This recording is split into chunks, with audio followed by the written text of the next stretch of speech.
Started with partial waiver hearing. Cassandra Ivanen, please.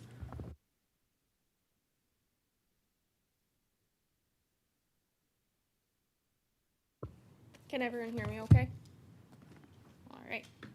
So the partial waivers, it's governed by Chapter 76. The purpose of the partial waiver is to kind of bypass or look past someone's prior criminal conviction so long as it's not fraud related, gambling related, or misrepresentation in any form. The reason we look past those criminal convictions is to allow someone to obtain a gaming license and then obtain employment at the casino. We do this as a tribe to help people further, to give them a second chance and help them get on the right path with that steady employment, income, and continue on. There is a whole process that has to take place. They fill out an application. I have to verify all criminal history, and there are multiple reasons within Chapter 76 as to why someone would be ineligible and then why someone would be eligible. Once they are deemed eligible, I then bring them before the board and present it to you guys. Today we have Miss Savannah. She is on Zoom with us today. She does have a prior criminal history. It is all substance related. It is not related to any fraud or gambling offenses. She is eligible for that partial waiver. And I apologize, I did not get to speak with Miss Savannah today as I usually do when people are in person. I understand she has a location issue being over in Manistee. She is trying to obtain employment.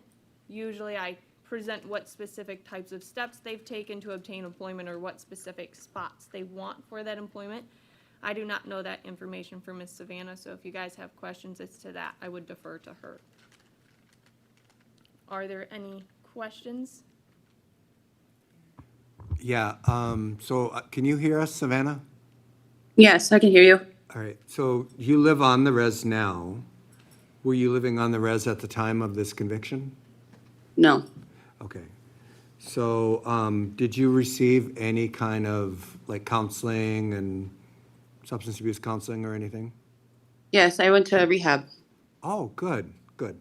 And so you're post probation, or are you still on probation? Post. I've been off probation for a few years now. Oh, good, good. Yeah.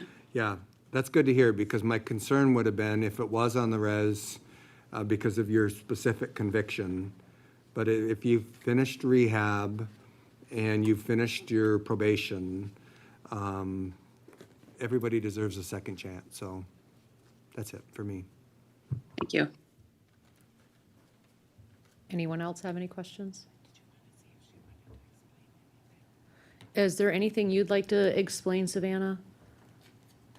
It's been 5 years almost since all of this. I've been clean for those 5 years. I'm just trying to get into the casino because I like the 401k and like the retirement plan, and I'm just trying to set up life as a single mom now for me and my 4-year-old. Thank you, Savannah. Thank you.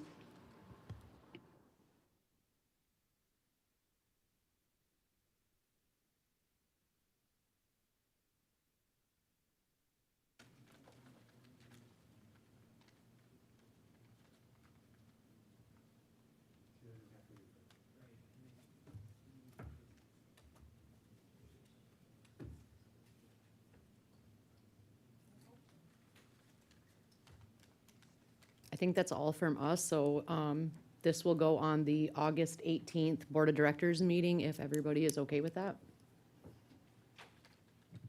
All right, and you won't need to be present, Savannah, for that. If you want Okay. to, you can be, but you don't have to be. Okay. Thank you. Savannah, my office Thank you. will reach out to you. Thanks, Savannah. Thank you. Sorry, Cass, go ahead. You're okay. When my office reached out for the scheduling of the waiver, I believe we were put on both the workshop and the agenda for the vote today. If that is not going to move forward today, that's okay. But I just wanted to let Savannah know that my office would reach out to her with the answer as to what the vote is. Okay, I did not get a resolution in RIS for today. Okay. Is there any reason why we can't make this happen today? My office Why can not? get the resolution and the RIS in today. Okay, if it's up to the board though. Yeah, Yeah, I think we have enough people here, we can make that decision today, so we don't have to come back. You know, if you can get that over to us today, I think it's a good idea if everyone else does. poll makes, If Ashley could take a poll to see if we got the 9. yes, we can take a poll.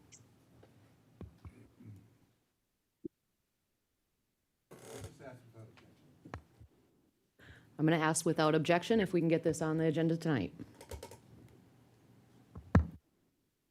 All right, get that over to us, Cass, thank you. Thank you. I will get that over. Also, just briefly, it has come to my attention that previously a memo used to be submitted with the applications. I was not trained on that. I have not been doing that. I apologize. I will start submitting a memo with the applications. When I submit that memo, it will have everything that's needed and everything that's included in this packet. I know today's packet is pretty lengthy. Does everyone want to continue to receive this very large packet or just the memo? Bridget? So over the years, I feel like we've gone from one extreme to the next. This seems like a lot of information. Sometimes I don't feel like we have enough sometimes. I think, maybe the iChat and just some of the things that have happened in their letter, basically, of what had happened and how they may have changed is good enough for me. Okay. Kim Gravel? Also, we would get the recommendation that says none of your departments has any issue with the employment of this person. When you say none of the departments, what departments specifically? Well, it would be the court, casino, so, and that Judge. would be in the memo, Yes, Judge, too. and the judge, correct. yes. The letters that we send out, if there's any, I understand, yes. I would maybe take a look back at like one from about 4 years ago to see if we have any copies of it. Because it's not a whole bunch of stuff. You don't have Yep. to like recreate anything. And then, like Bridget said, it doesn't have to include everything, but the application part and their statement is important of what they feel. So, All right. Thank you, guys. thank you. Thank you. Yes.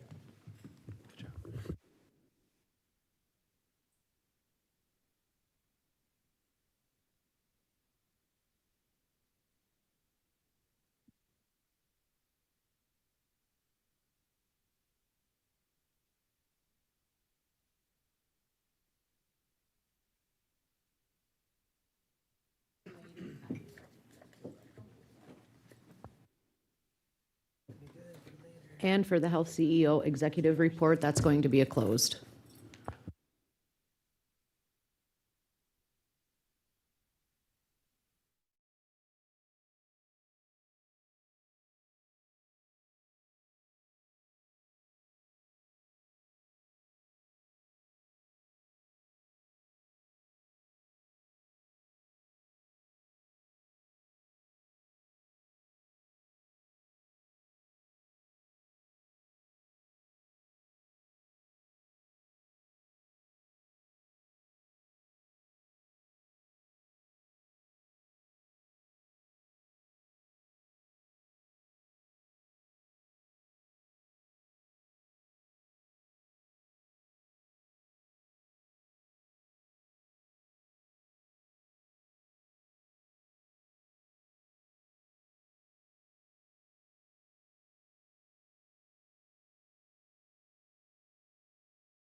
Ryan, I will let you take charge.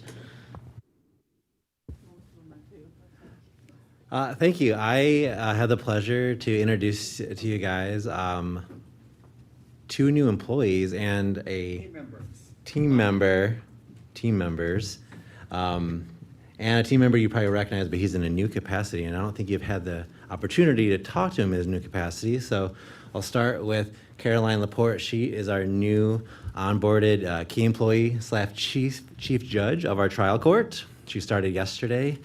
I'll turn the mic over to her in a second. Next to her is Josh Mayer, who you probably all know, but he is our court magistrate now, no longer with law enforcement. He's with the court now, doing a great job.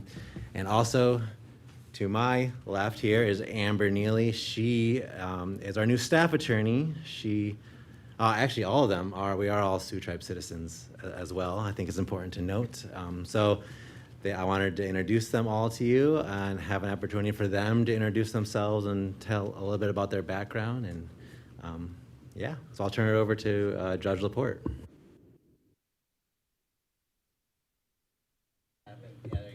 Thank you. So I'm not an IT person, which is terrible. So, Bujuani, everybody. It's really nice to be here. I'm happy to have started, and in an official capacity, I've really enjoyed being pro tem for you all for the last few months. I've learned a lot and have had the benefit of seeing really how amazing of a system that you all have, which makes sense because most of Indian country, based on my national work, has looked at the Sioux Tribe as kind of a beacon for what to do. So it feels really good to be a part of something that has such a good reputation. I am Caroline Laporte.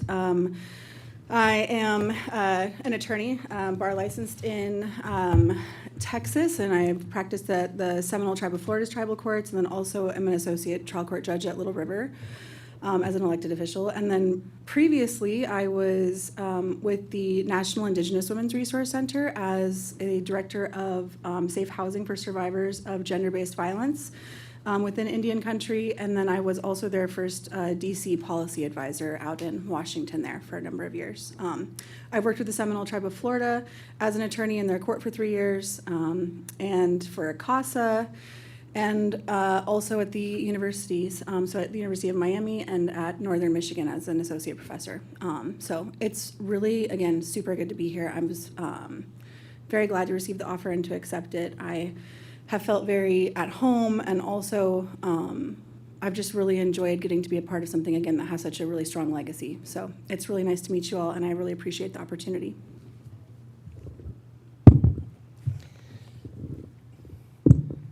Hello, everybody. I'm Josh Mayer. I just recently transferred to the court from law enforcement. I was there for 18 years for Sioux Tribe. I wasn't really prepared to be here today, so but I really appreciate the opportunity to be part of it as well. The court is far, far busier than the part that I saw, only with the criminal side, with all the child welfare, landlord. There's so many different kinds of cases that I never had insight into when in law enforcement. So the amount of flow that goes through that little court is pretty astounding, and I take it as a really big honor to be a part of that and try to bring things into a more efficient and fair and balanced place to be for all the tribal citizens. So thank you.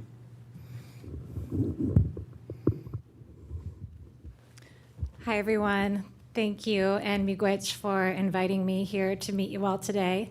I'm Amber Neely. I'm a tribal member since birth and an enrolled member for about the last 20 years. My membership in the tribe really changed the course of my life and has afforded me so many opportunities, including attending law school at Wayne State University Law School and being able to take classes at the University of Michigan Law School as well. I went to law school a little bit later in life and feel like I have finally found what I really wanted to do. I began my career at Rosette Law, a specialty Indian law firm, at their Grand Rapids office, and gained a lot of experience in federal Indian law there, working with various tribes across the country, including here in Michigan. More recently, I worked for a law firm in Massachusetts doing federal litigation under the RICO statute cracking down on healthcare fraud.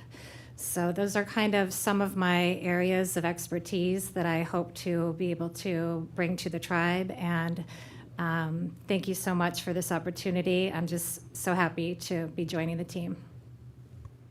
I'm going to just kind of have everybody go around, and I'll start with you, Lana, just because you had your hand up. So we'll start with Lana, and we'll just kind of have everybody introduce themselves to the new staff as well.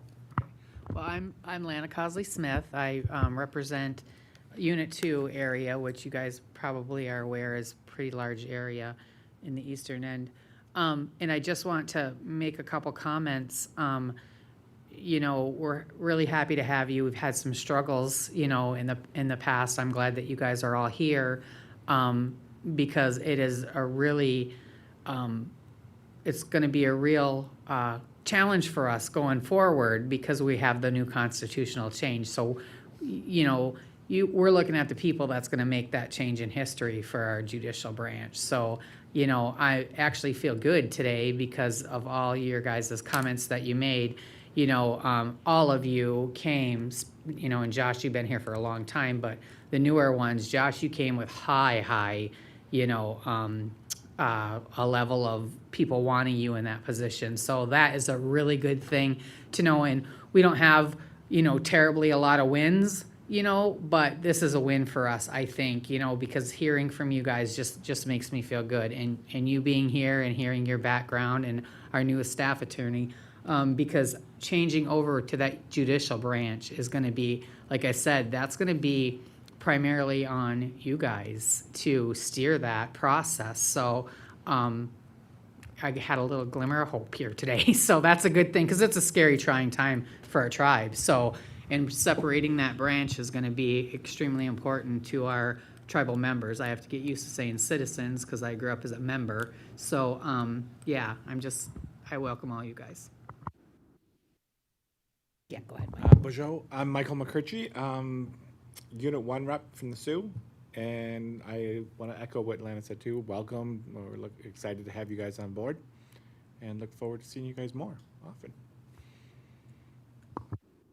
Hello, I'm Kim Gravel, the Unit 1 rep, and welcome. It's going to be a heavy lift, so I hope you're prepared, and it's promising to see all of you sitting here. It's a really good thing. And I agree with them, with Lana. So welcome. Good afternoon, Bridget Sorensen, Unit 3, representing St. Ignace in Mackinac Island. It's good to have you guys all aboard. Thank you.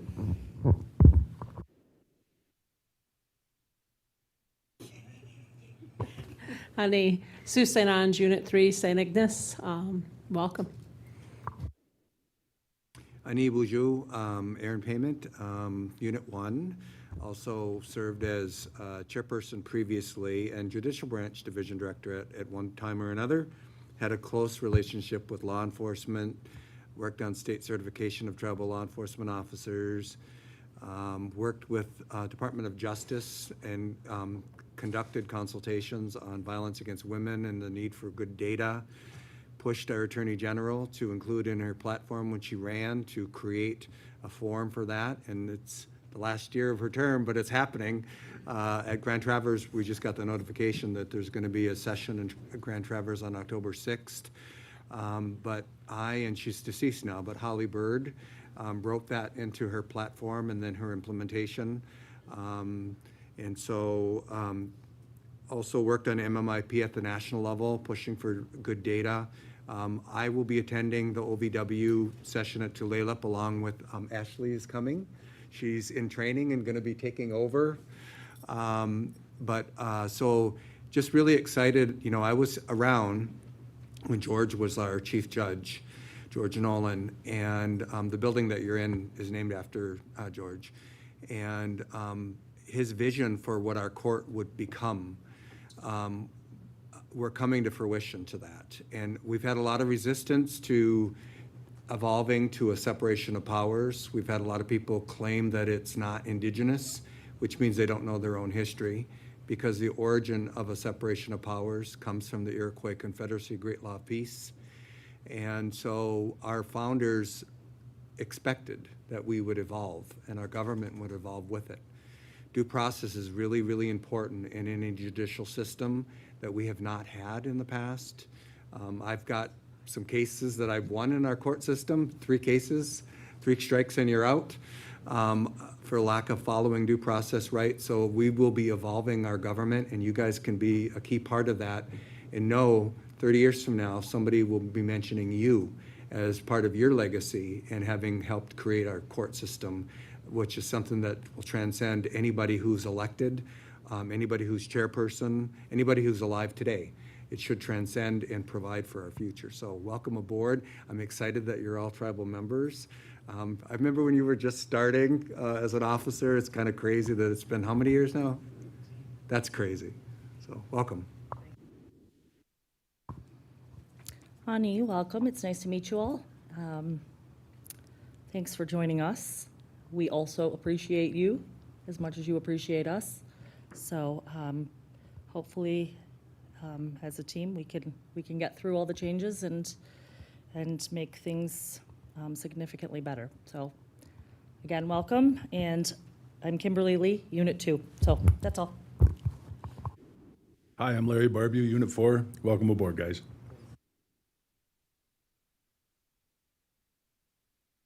And we have Cole Goodrow online. He's over in Unit 4. How's it going? Welcome aboard, Cole Goodrow, Unit 4. Look forward to working with you all, and thank you for being here. I'm Ashley Gravel, Unit 1. I've had the privilege and the honor to actually sit in court with you guys. I'm really super happy that you're here because I got to watch you in action, and I have bragged about that around the table today. So, I mean, we got a really great treat, and Josh has been doing great things over there in tribal court, and I can't wait to continue to watch that grow, and I look forward to seeing you in the workplace. But I would also like to have our executive staff in the back just introduce themselves. Hi, I'm Holly Hoppala. I'm the CFO for the governmental operations. I've had an opportunity to meet a few of you, and welcome aboard. Good afternoon, Jessica Dumback. I am the CEO for the governmental operations, and I believe I met all of you as well. So welcome aboard.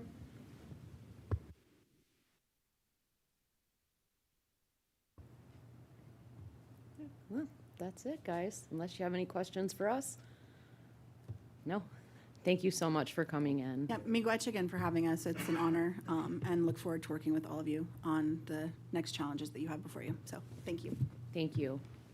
And thank you for coming over. We appreciate it. And just for the board's information, as long as their schedules allow, when Ryan and I met with Caroline yesterday, we recommended that because of the constitutional amendment separation, that it would be a good idea for her to sit through as many of these as she can to see where we're going and where we're at. So if you are available to stay, that's the very next thing on the agenda. Yeah, I can absolutely stay. Do you prefer me to move back here so I'm not sitting at the table? Stay here? Yes, we're talking Constitution Implementation Plan next. So if you're all available to stick around, I think it'd be good. I've sort of talked about it with everyone, but this will give the opportunity to go in a little more depth. And it can be open. I know the memo I sent you says attorney-client privilege. That's only because I didn't want that specific memo to go out to the public yet. We can do a public-facing one, but I wanted to workshop. We're going to workshop in open session. We're not going to talk about anything that is proprietary or can't be talked in open session. I just wanted the opportunity, if we're going to revise it, just so we don't have a bunch of drafts floating around the internet later, if we have to revise anything per our discussion today or in subsequent workshops. So that's the reason it says attorney-client privilege, not because it's secretive or anything. We'll be talking about it in depth right now, and I have a PowerPoint that I'll throw up there in a second too. So.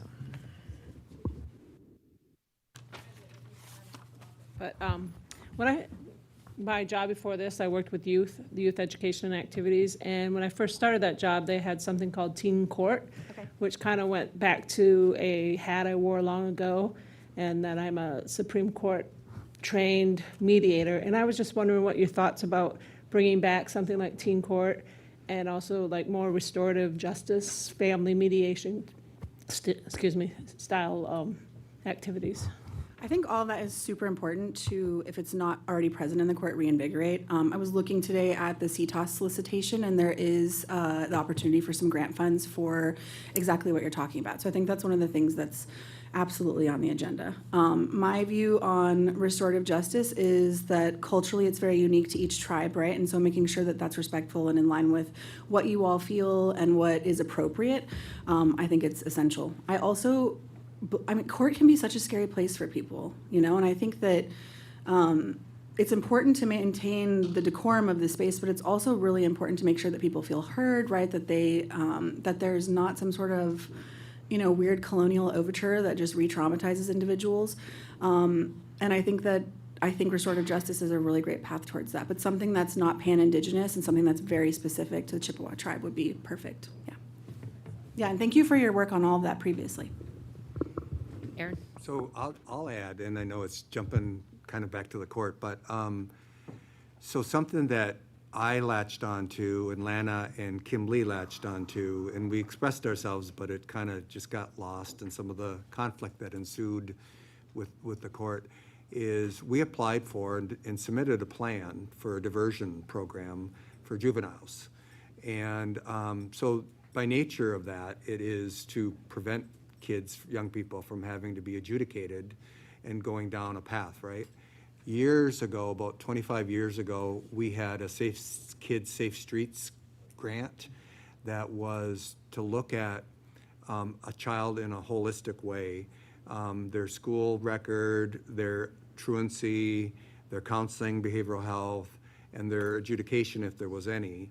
And by looking at it that way, and you might remember this, Sue, because I think we involved YEA at the time, but when you look at it on the whole, you see a child in crisis. But if you look at it in segments and fragmented, then you don't have a concentrated effort. So that's what this plan was supposed to do, but as you're going to see, the tribe still's kind of siloed off, and people don't communicate. And I think the main problem with the implementation was a lack of good communication between the prosecutor's office and the court and ACFS. So rather than repeat that, if there's a way that maybe Jess Dumback could help facilitate and get the right people at the table to talk about what that diversion program could look like. Because diversion is not adjudication first. Diversion is there an opportunity for us to proactively address this child's needs so they just don't end up adjudicated and end up in a detention facility. So, you know, we said that's what we were going to do when we created the detention facility 25 years ago, but that's not what we actually ended up doing. So, so anything you guys can do as a team to look at that, to get our kids on the right path, rather than wait till they have to be adjudicated, would be appreciated. Hey, Aaron, just so you know too, sorry I didn't cut you off, Caroline. When I met with Judge Laporte and Lana yesterday, it's one of the things I flagged was the diversion program. I'm setting up a working lunch soon with the court and the legal department to talk about things preliminarily, and then we're going to bring in the other, like ACFS, and it'll be multiple workshops. We'll bring in the different departments, but it's something that I also flagged as something that's very important to our tribe and to the board of directors to go back to the drawing board a little bit and make sure it's working in the best way possible for our tribe and our citizens and our children. So it's one of our top priorities in addition to all the constitutional code stuff that's on the horizon, right? So. I mean, I will just echo, I don't want to repeat what Ryan said, so I'll just echo what Ryan stated. We do have a good example of this already in some regards with regards to the diversionary program that's in place for substance abuse. And so there's already a good foundation for multidisciplinary teams to get together and do that. And I think over the past few months, it's been great. The communication from the prosecutor, from law enforcement, from advocates involved, and same thing with the DV court. You know, obviously the only time you ever run into issues is when you have a defense attorney who's like, you know, there's some sort of notice issue, and then that becomes a code problem for everyone to revise. But anything where it's hard. I used to get these cases where I would look at them in other courts and I would just be like, gosh, there were 12 points of failure along this line that would have helped this individual and would have saved everybody time and money and effort. But more importantly, there were points of intervention that would have been useful to this family as a whole. And I think one of my judicial philosophies and just the way that I think I try to live my life is that rather than being individual rights focused, I think as Indigenous people, we're duty focused, we're responsibility focused. And so it's what's our responsibility to others around us in our community. And so any way that the court can model that within reason and legally, I'm all for.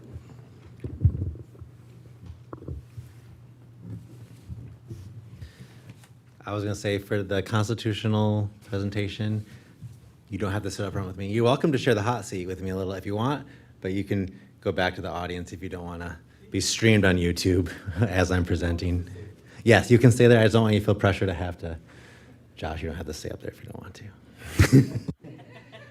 But Caroline, you want to hang out? I'll stay just because I prefer a table. That's kind of weird, but yeah. I'm going to steal your spot then. Yep. You can go hide in the back and we'll be on camera.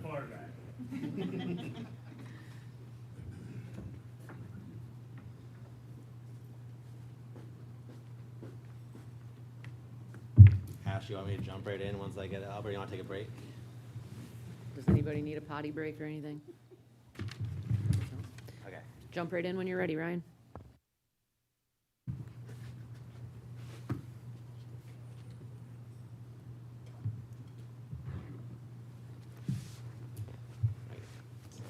I'm going to try and share my screen here so I can get the PowerPoint up.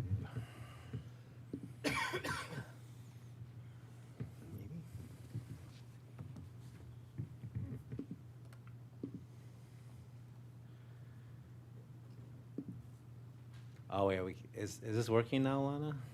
Yes, okay. It's just a little slow. It's probably my Wi-Fi.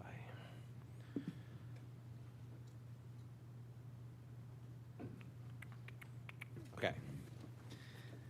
And I apologize to the other executives. I didn't send this out to them yet, but I will after our presentation today, so they have copies of what we're talking about. So on the screen, I'll have a PowerPoint we'll go through, but more in depth, I have a memo that I sent to the board. I'll get a copy to the court and all the different silos and executives later today. But we're going to talk about proposed Constitution implementation.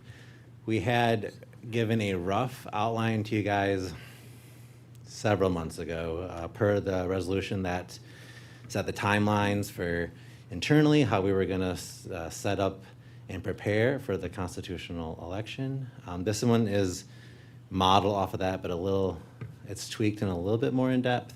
I imagine we're going to have multiple conversations. This is not going to solve all the questions or answer all the questions, but this is going to give us hopefully at least the sideboards that we'll be working with as our tribe moves forward. Under the presumption that when the election happens, it's going to pass and be approved by the BIA. If that doesn't happen, then we'll deal with that, right? But this is on the presumption that we're implementing a new 3-branch co-equal government. A little bit of housekeeping. We did talk about this last Tuesday, but as you're all aware, and hopefully the members are also aware, it's posted on our website, but the timelines did get extended a little bit. We thought it was going to be within 90 days of the date that we had sent the BIA the resolution and the Constitution, which would put the election in September. Because for all intents and purpose, we are adopting a new Constitution. We're calling it an amendment, but it's implementing 3 branches of government that are not in there. So it is a almost nearly complete rewrite. So it falls under different federal regulations, which allows up to 180 days to complete the election. So now the drop dead date that the election must occur is Christmas, December 25th. It will not be on Christmas. We're not tabulating on Christmas Day, but that is the last possible day under federal law that the tabulation count night has to occur. We anticipate, the BIA anticipates, that late October, early November will be the count night. The Secretarial Election Board will be meeting again sometime soon if they haven't already to set up the timeline, their notice of election. Once that is set, they'll get us a copy. We can post it on our website, Facebook, et cetera, get it posted in the different tribal buildings, wherever we want to post it. But that'll set the date that the registrations will be mailed out, the date that we have to return our registrations. We have to register to vote for this election. It's not automatic registration. It'll also set the timelines for when the ballots will go out and when they have to be returned. And that initial packet will be hefty. We're gonna get a big old packet in the mail. Once they mail it, it's gonna have our current constitution. It's gonna have the proposed changes to the constitution, and it's gonna have the feds are figuring out how best to do it without, having, 50 pages of paper sent to everyone, but they're gonna have some kind of comparison document that shows the big changes, similar to our red lines, but in a hopefully more readable format, because those red lines are a lot of changes and it's not real easy to navigate. So those will be the thing, and then the registration cards. So it'll be a big old packet that'll be sent sometime soon. We don't know the dates yet, but we're also going to be posting all those things that we can to our website, posting flyers around the buildings. Nick Nolan, our PR manager, has a bunch of stuff in the queue ready to go once we know the date. So we can do our own publicity, because the feds aren't going to do a lot of advertising of this. So that's going to be on us to make sure we keep it at the forefront of our citizens' minds. So that was a lot of introduction. I'll pause for a minute to see if there's questions. Okay, because I've been losing sleep over this. And this is with being said that this is going to change once we do the tabulation, that it'll be a 3-branch government. So with that being said, we're down, we went from last week to saying it was gonna be 90 days, then 180 days, and then I just did the calculation. If the ballots are gonna be mailed out in November and we do the count, that means we have back to the 90 days to figure out from our end what we're doing and how we're going to do it. So August, September, October, November, yes, 3 months. Yeah. We're talking about having, the workshop scheduled for half days. We need to lock that down. Instead of just talking about it, we need to lock it down and get that scheduled. That's the very first thing. And I'm gonna say a lot too, because everybody has a lot to say to me. I'm hoping that on our end, I know the BIA and that group and our members on that panel have their timeline in place, and the BIA has their timeline, but this board needs our timeline too, as well, saying, when this passes, it's gonna flip over to the 3-branch, and that's gonna happen, and that separation's gonna occur. My understanding is we'll have 18 months from that to make the code changes, but yet we still have a separation. So we're all gonna be, in my opinion, floundering a little bit, because nothing's gonna be changed yet, except we're all gonna be separate. That's why I made the comments to the judicial branch, we'll call them that already, that, everybody's gonna not know, because code changes will not have happened yet. So in my vision, I'm hoping that we have a list of ready to go, at least how we figure it out in our timeline, that we have code changes that are priority, that we have to get done right away. And then an organizational chart, how that's gonna work. I read through your memo and it said, which ones were gonna stay under the legislative and which one will be under the executive, but that needs to be in writing, and that needs to be in front of us in that timeline, I'm hoping.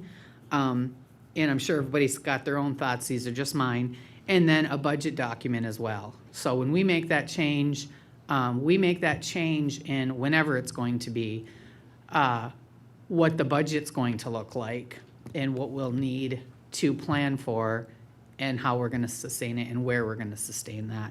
So in our workshops, I'm hoping that we have those things from you as well, Ryan. I know that you got a lot going on there, but, and that's after reading through your document. And then, that's about it, I think. So, instead of December, we're at November, so that cuts our time a little bit off to about, 30 days. Because I'm just nervous that once we do, and it's inevitable, it's gonna happen, we are gonna have that change. I just want it to be as seamless as it can be, but we have to be prepared too. And we've talked about half-day workshops or whatever that we need to do, but we really need to commit to figure that out, to change these codes. Because the last thing that I want to see happen is that we're all, not knowing what to do and then trying to race through it, and everybody just being in a silo in their own branches and nobody really going forward, because we've been told certain things and certain things have changed through this process. I will say that. We've been told one thing and then come to find out, well, no, that's not really the way it is. And that can be a different discussion on a different day. But some of the things that I understood that would happen is no longer going to happen that way. And I'll bring those up, like I said, in a different time. So if we could get like those things that I had just cited, I think that would benefit, and I would hope that my fellow board members would agree with me on some of those things that we need to see from our end versus what the BIA and that panel has at their end for a timeline. Yeah, and for additional workshops, as long as, it really depending on your schedule, and then we'll make our staff available unless I'm like at a conference or something, but we have multiple attorneys who can tag in. I'm assuming they're not gonna always be on a Tuesday, so as they get scheduled, we'll, as long as we have the majority of you here. Let me ask this one pointed question, because this is what's on my mind a lot, and then I will sit back and be quiet. So the day that the separation happens and we're a 3-branch, is there a priority of code changes that we need to have in place for it to work? Yeah. Instead of somebody just saying, well, legislation is going to do that, because right now I'm, like for a staff, for a general counsel for the executive branch and a general counsel for the legislative branch. You are a general counsel for the tribe right now. You will go with the executive branch, correct? That is what we're proposing. That's usually how the separation would occur. The general counsel would stay with the executive branch, and the tribal council, as we're calling it in the new constitution, would hire their own legal counsel, legislative attorney. That needs to be happening very soon. If we're gonna do a changeover in November or December, that needs to happen immediately. Because I was under the understanding that you were going to you were coming with the legislative branch when we had this discussion before. That was one of the pointed things I was gonna talk about later, but I'll just say it. So those things need to get ironed out. Because, as I've sat and talked to, other presidents, Ogimas, chairmans of other tribes, and heard the problems that they've had. So I don't just sit in a vacuum and hustle, So that's what I'm worried about. So those things got to be answered. And, I just wanted that on record that those are my concerns right at this timeline. And I hope we see that. And again, the budget, where, if we have 18 months, but we also need a sustainable plan to figure it out once we do it, because the last thing we need to have happen is we finally get a 3-branch and we finally get that movement after all these years, and that we are ill-prepared to keep it moving. Yeah, and we'll get to it later too, Lana, but I am proposing, and our department staying intact as it currently is in the executive branch is not a guarantee. That is up to the tribal government to decide. Maybe it's a situation where you break it up a little bit. You use your attorneys. You want to steal one of the attorneys, for lack of a better phrasing, to be your legislative attorney. Those things this is not that in depth. Like, that's a discussion that we can have. But we are proposing that for that 18-month code implementation plan, that we basically have a unified legal department. So we're working for both branches to help you guys get your code in place.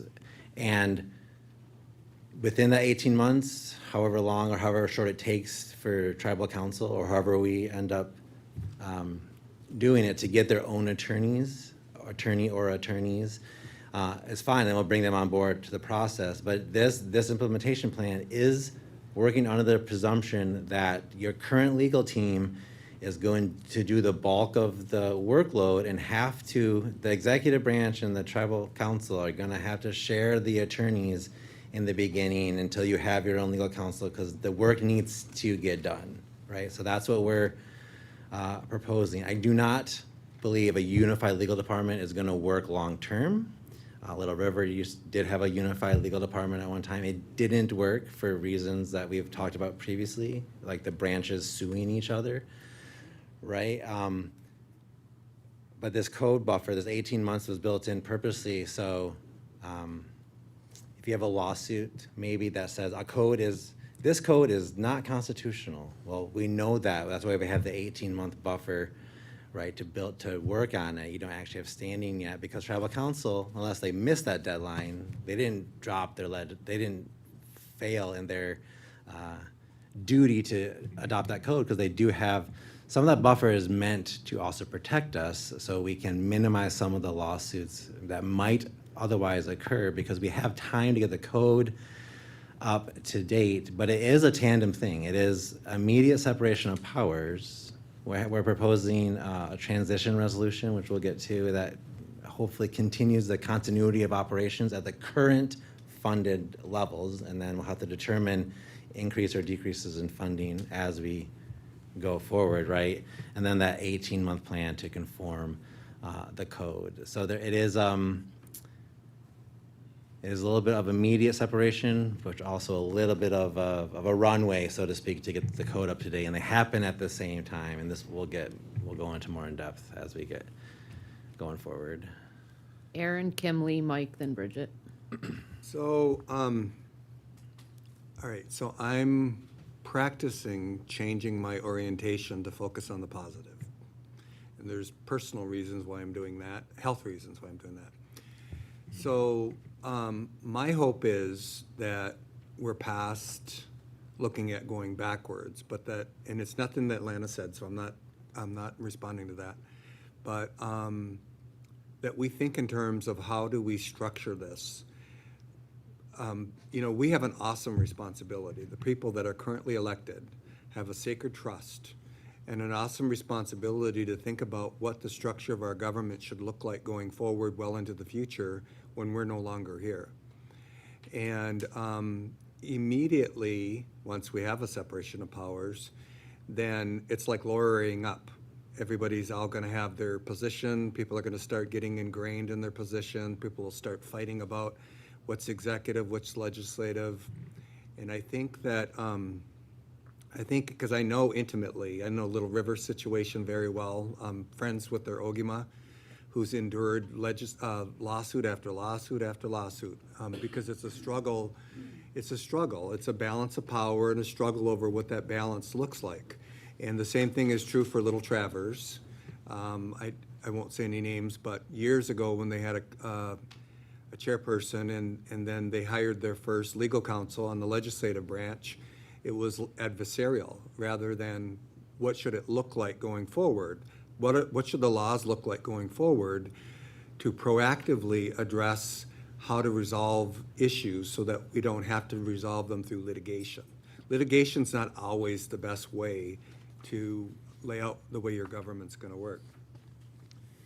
Also want to say just real quick is that the Constitution that we have now, whether people know it or not, there's some of us who've studied this in depth even long before we came to be on council, was created by the federal government in a colonial way to oppress American Indians. It was passed in 1934. There's some good that came out of the Quakers and the Merriam Report and all of that, but it was designed by the federal government for the BIA and Department of Interior to have their thumb on Indian tribes and to control Indian tribes, to negotiate away the natural resources that American Indian tribes had by creating a corporate charter and a corporate structure with a chairman and a board of directors, which is a lot different than an elected Ogima, like a chief in our traditional way, and a legislature or a council, a big council.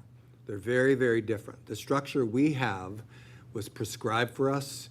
It was forced on us by the BIA in order for us to become federally recognized. And I'm old enough to remember that. Nobody felt good about it. I know people who were directly involved. Nobody felt good about it. They were forced by the federal government to adopt our current Constitution. So it offends me over the years when people latch on to our current structure like it's sacrosanct and it was sent down from the Creator, along with Anishinaabe or along with our first man who was Nanabuju. We weren't given this Constitution from our people. We weren't given it, our current Constitution, from our ancestors. It was forced on us. So, and I also know from talking to people who were alive at the time that the intent was always to come back around and to create a government structure that is reflective of our values, who we are as people. We talked a little bit earlier about diversion and about a holistic way to deal with our people that end up in the system. Okay. So I missed the one workshop because I was traveling back from someplace and I wasn't on, and I heard different accounts of it, and I heard vastly different accounts depending on who I talked to. And so I would ask everybody to stop and think. When our U.S. Constitution was enacted, we didn't have a whole set of laws, and we didn't have judicial precedents. We didn't have any of that. We had a template, and we had a principle of a separation of powers to move away from having a central government that was all powerful. And it took years for amendments to be enacted and laws to be created. So I'm also old enough that I got elected in 96, and prior to 96, our laws were pretty rudimentary. They were pretty rough. I remember the attorneys who first start writing our codes, our tribal codes. And that wasn't already in place before we adopted a constitution. That all had to be created, and it has evolved and changed over the years. So I think it is possible if we all put our divisionary hats off and we put on what's in the best interest of the tribe and our future, and what do the people want? Because the people have made clear what they want. Whether everybody agrees with it or not, the people have made clear what they want. It is a foregone conclusion that when the people get the right to vote, they are going to pick a certain choice. And so then we need to honor that. So we need to do our best to try to create the system that we will live under once we do separate the powers.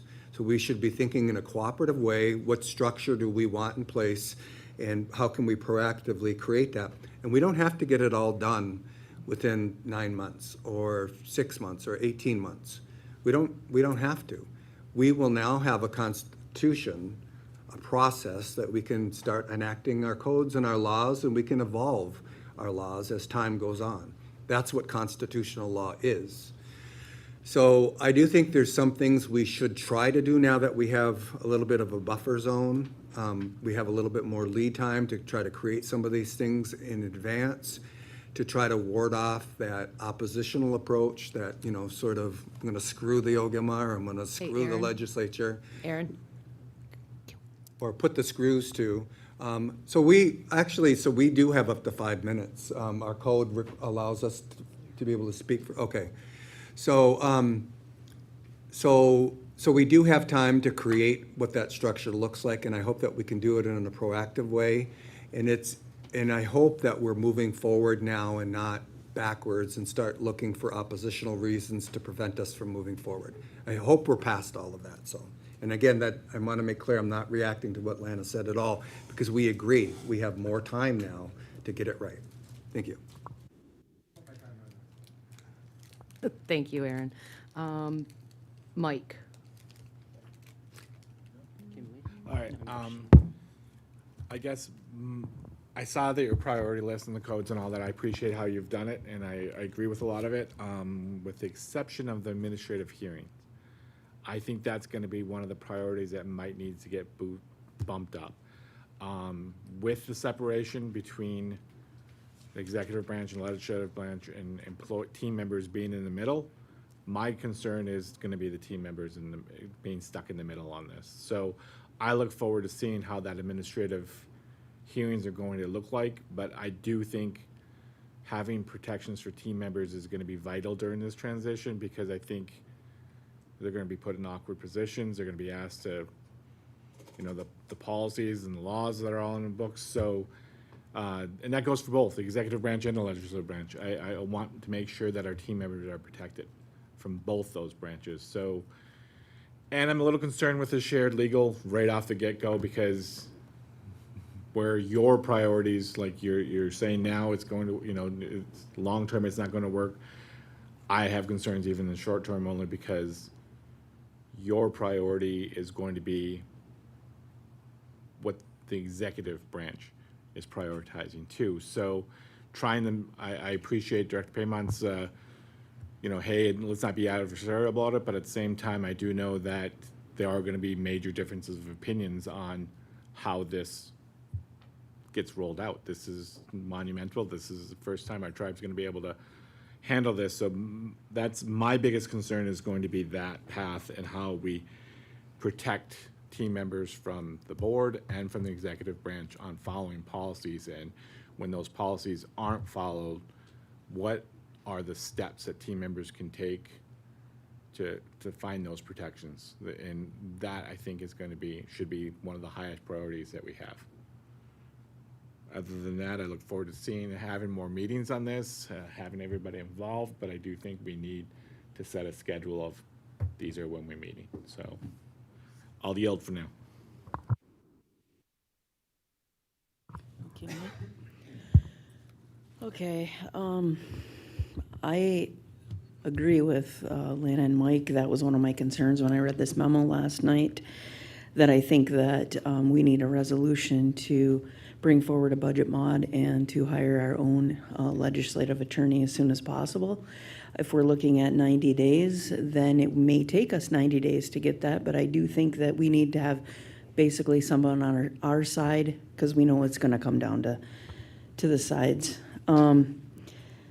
You know, I'm gonna go there, be probably Facebook famous tonight, but I think that this was all used for election shaming this cycle, to push it through. Yes, I supported it for a vote of our members. I've been very blunt. I don't support a 3-branch. And I think, you know, going back when we had this conversation a year ago, we said that we were going to vet both the 2 and 3 branch. We went through completely with the 3, but we did not with the 2. And I think that's kind of doing a disservice to see what the advantages and disadvantages.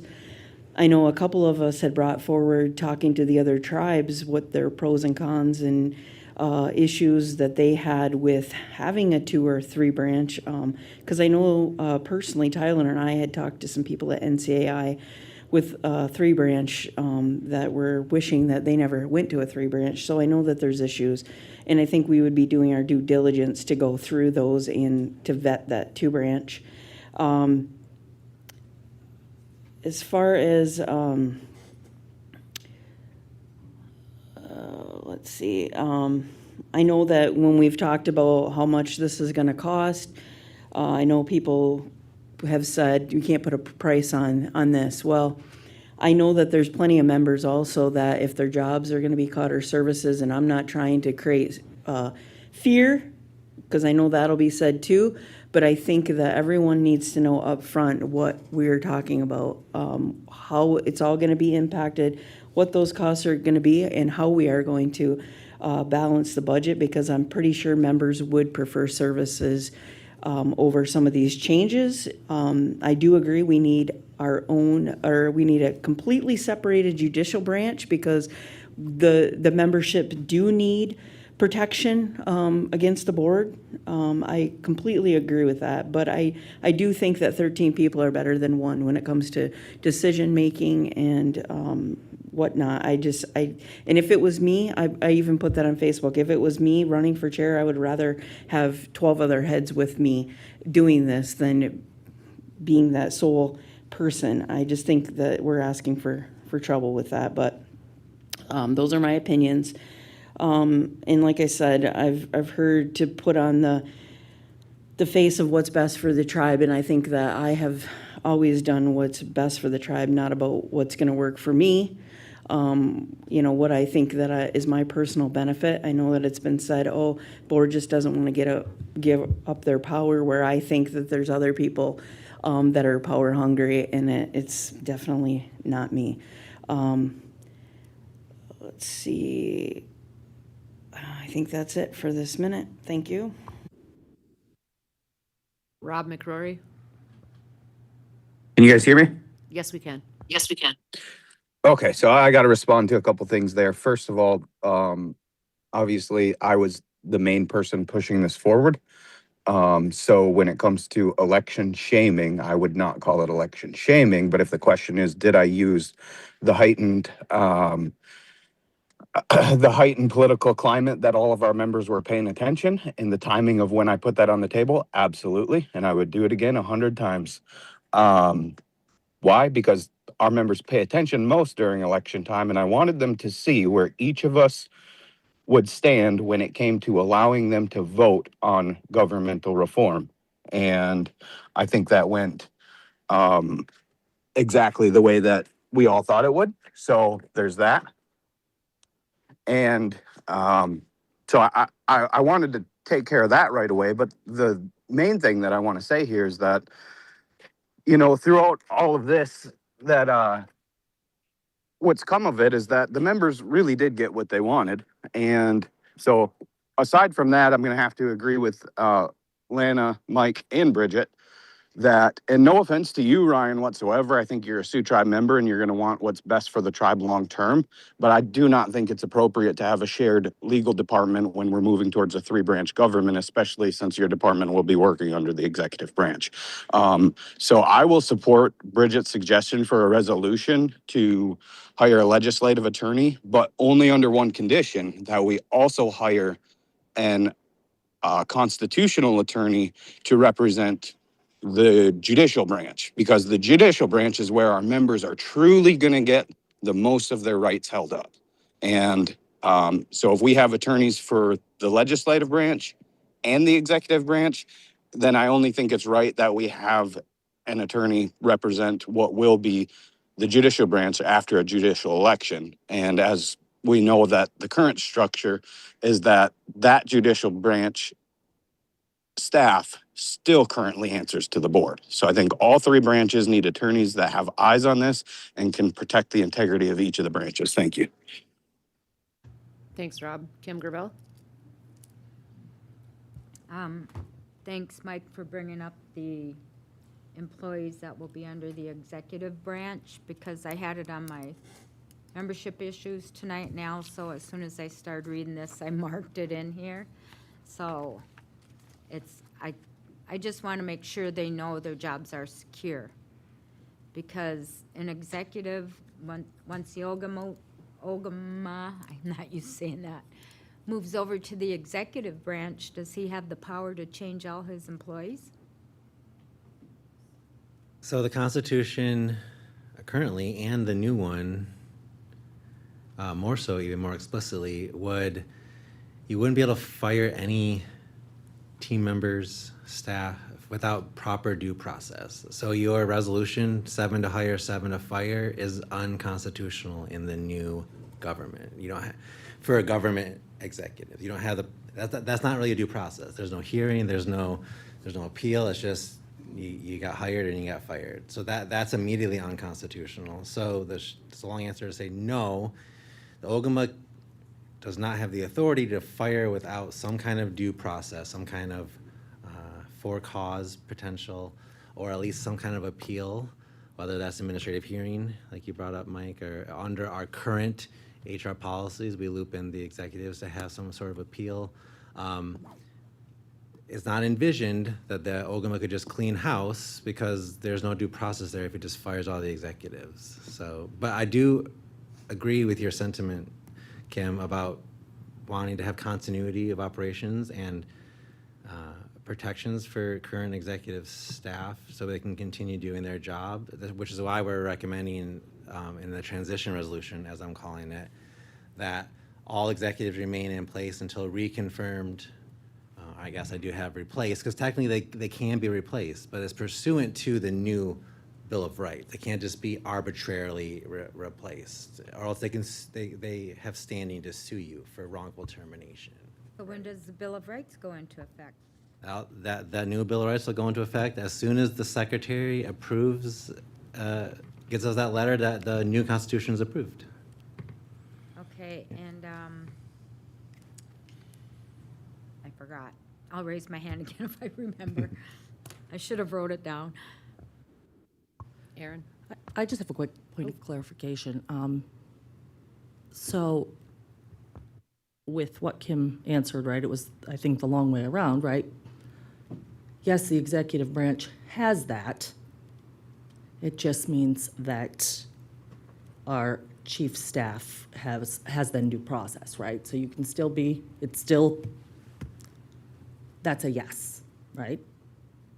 A yes that they can be fired? Yes, I mean, all of us at any time can be fired, but absolutely, but they have due process. they would That's have to what- be afforded due process. And if Okay. we don't have something established, to Mike's point about the administrative hearing code, that due process is going to be, if the OGMA fires me and there's not cause, I'm going to sue you, right? That would be the built-in recourse right now, right? Unless we create some other process. I'm going to say you terminated me, but I'm going to sue you now to get my due process because you wrongfully terminated me. We're also recommending like a TARO code, a tribal employment rights ordinance, to coincide with the new explicit protections that team members have under the new constitution. That's one of the codes that is, I think, it's a middle priority, but it's a priority that has to something that we're strongly advising that you guys adopt. Right, I just think that was a long answer around, and it got a little, yes, the short answer is yes, right? And then if there's no contract in place, I mean, sure, you could sue, right? But we don't want to use our sovereignty too freely with that word, but unfortunately that, in that situation, can be. So I just wanted a little bit more of a short, clarified answer. Thank you. Yeah, understood. So actually, this is a really good conversation that we're having this because, so I was on the board and helped write the employee protections as they currently exist. Before that, we didn't have any such thing. And I won't point out who was doing it, but some divisions in the tribe were just arbitrarily firing people, $3 million a year in unemployment compensation for the discretionary opportunity to just fire people. We didn't have any procedures, we didn't have any appeals, anything. So I helped to create that, and that's in place. However, we do have an arbitrary and capricious government because those policies don't apply to you. They don't apply to you. They don't apply to you. They don't apply to you. Because when the board decides to terminate a key employee, you have no due process. There's no retention summary. There's no assessment of if your performance warranted termination. We, in recent memory, I'll try to be non-distinct, we fired 4 executives, top executives that reported directly to the board of directors in an arbitrary and capricious way. Whether you believe or not cause existed. So let me restate it. There was no retention summary. There was no evaluation of whether or not a termination was warranted. It was a So- point of order. We accepted resignations, Aaron. So, Let's Okay. just move forward with what we're here all today right. for, which So, is but the it currently constitutional amendments. stands that our key employees are not subject to the policies and procedures and due process unless the board agrees that they are. And generally, those are not followed, and I think exclusively they're not followed. So it already, and I'm glad Kim raised this, it already exists, the condition already exists that team members can be terminated for cause or no cause. And in 2008, 155 people lost their jobs because the board voted to suspend the appeals procedures. We had appeals procedures that were in place for about 10 years before that, suspended the appeals procedures. 155 people lost their jobs. They had no right to an appeal. They had no due process rights. So under the current system, we have an arbitrary and capricious government because the government itself, the unitary form of government, our council, can decide whether or not you have due process rights. And if we decide you don't have those rights, you don't have any recourse at all. And that's the current structure. So this is illustrative, not to point fault at the board, but hopefully if the concern is genuine, that we're worried about people having some kind of due process rights, then we need to enact codes and laws that provide for real due process rights for people if they're terminated. Whether they're terminated by the chair, OGMA, or, Lana's gonna be employed by the legislature, hopefully, I think so. And probably an attorney, at least. So far, that's what we think. But they should also not be able to be just terminated. There should be cause. There should be a reason. There should be a process. They should be able to file a lawsuit if they're arbitrarily terminated. That's the kind of system we want to go into. That's the kind of system that team members have been asking for 30, 40 years. They've been asking for that. And that doesn't exist now, and it has the potential to exist under a new constitution. Lana? Well, Director Payman, I do want to recognize that, you know, you are changing up your method a little bit. You are a little bit guarded on what you say, but there's a couple things that I'm going to add some skin there. The appeal process that was suspended was because we were facing a $5 to $7 million deficit, and we had to do budget cuts. We just didn't pick 55 or 155 people to suspend. I sat at that table in that time that we had to find $5 or $7 million because payroll, we could not make payroll. So it wasn't because the board was bad and we just wanted to suspend and cut and fire 155 people. We were in a crisis, a business crisis. So that's one. So I don't think that's fair. Second one, key employee resolution and key employees were done over 2 decades ago before any of us were sitting here. Any of us sitting here.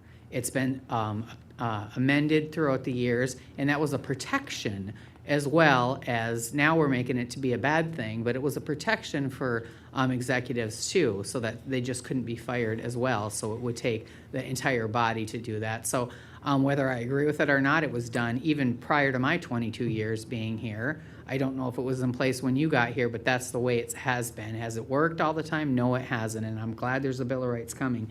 But I just, you know, especially for the new board members that are sitting here and for the new staff that are hearing this for the first time, the tribal government, I was there, did not just one day decide to fire 155 people for no reason. We sat at a table and had to cut almost $7 million out because we were not making payroll. As a matter of fact, if I want to be honest, I went to cash my paycheck and they wouldn't cash it because we had no money in there. So I knew that it was real. It was a real thing, and that happened to other staff too. So, and that's before anybody was here except maybe me and you. You had just left. I was still sitting at the table, and we had to do that. So, right, wrong, or indifferent, there was reasons for that. And so now moving forward, I wanted to say that. And the other thing, I gotta, when I'm wrong, I'm wrong. A couple other things that I demanded earlier. I didn't get through your whole report before lunch because I didn't read it last night. I was reading it this morning and on the way here. There is some of those things that I asked for. It's already in this report. So I apologize, Ryan. It is in here. There's some of those things that I said, you have the high priority, you have the middle priority, you have all of that. So I wanted to say that. I'm done. No worries, Lana. I got you guys back. I'm here for you. I'm trying to help. I guess there is really just like a real fear of anybody losing their employment when this happens. Because when I ran on the fact that I would stand behind the employees of the tribe because I've been an employee of the tribe. And so there is a real fear that some people their job may be absorbed along with others. And I don't want that to happen, and people who work their butts off behind the scenes lose their position within this tribe, because that wouldn't be right. And so just for me, there's a real fear of that being a possibility. And so that was something that I've looked at, that not that they would be fired, but that position just wouldn't be there for them. You know what I mean? Yeah, and I understand that fear. And as we're drafting our multitude of workshops, and I know some of you board members are new, right? You weren't here for all of them, but hopefully you got to watch some of them. It's that balance that you can never fully strike it, right, Ashley? As building a new constitution under sound constitutional law that affords equal powers to each branch, but trying to have that continuity, that unfortunately, and I can't draft it. I'm not going to draft a constitution that protects me and my fellow executives. I don't think that would be good legal advice to you or good for our tribe long term. Do I want to keep my job, and do I want all the executives to keep their job after the separation? Yes, which is why I'm going to push for a transition resolution.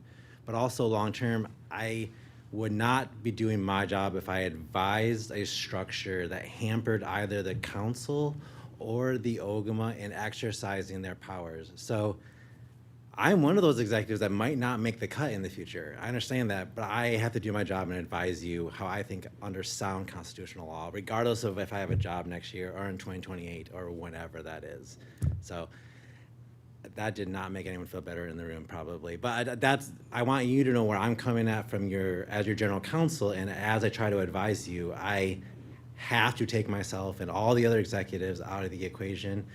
The transition resolution is my way of trying to keep that continuity and keep those protections for at least that 18-month transition period.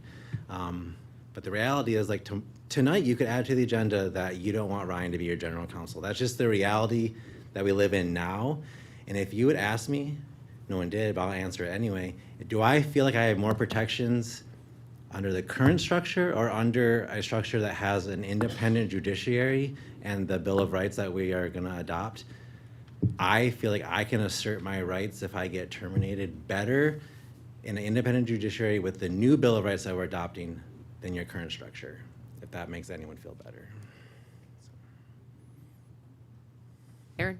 Oh, all right, let me try to focus it on the positive.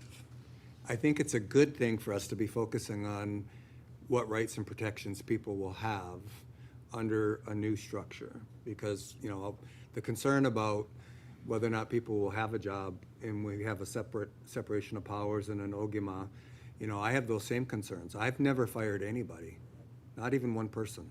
I tried to fire one person, and I'll stop there because it's a horrible part of our history, but I never fired anybody. I fundamentally believe that each one of us, especially in our own government system, should have a right to your job. If you come to work, you do your job, you do a good job, you should have your job. It shouldn't be arbitrary and capricious, left up to politics to decide whether or not you have your job. So one thing that we need to do, the legislature, because I'm not going to ever run for OGMA, what we need to do is we need to be cognizant of, if we believe in if we're a separate government in a sovereign nation, then we should have employment rights. We should have basic fundamental rights as citizens of our tribe, due process rights. And that means for us to enact codes so that people that are employed by the tribe have a right to their job, and they shouldn't lose their job if they're not doing something. Now, barring financial circumstances and, you know, something big like that has to happen, it has to happen. But, you know, because your manager doesn't like you, or because you ran against your manager at one time in a previous, you know, part of your history, that shouldn't matter. If you come to work, you're a tribal member dedicated to your own tribe and you're doing a good job, you should have a right to that job. Whether the board should be able to arbitrarily terminate you or the OGMA should be able to arbitrarily terminate you. I don't think either one should be able to. I think you come to work, you should have a right to your job. We don't have anything like that in place right now. States have that. States vary on that, the right to work or at work. States, and that varies, you know, drastically. And one other thing is, if we were to enact our own labor laws, then we could insulate ourselves from external having to follow the state's labor laws, which is the current situation under the NLRB and organizing in Indian country. So we can't really argue that we don't want to have to follow the state's laws when we don't have our own laws. We should have our own laws. So Kim prompted it, and I think it's right. I don't think that any OGMA should be able to arbitrarily terminate. I've never supported that. I know people like to paint a picture that I was going to do that in 2004, but I've never fired anybody in my history. So we should have a right to our job if we do a good job, and that should be embedded in our due process rights as citizens of our tribal nation, if we're a real government. Thank you. Kim, Lee, then Lana.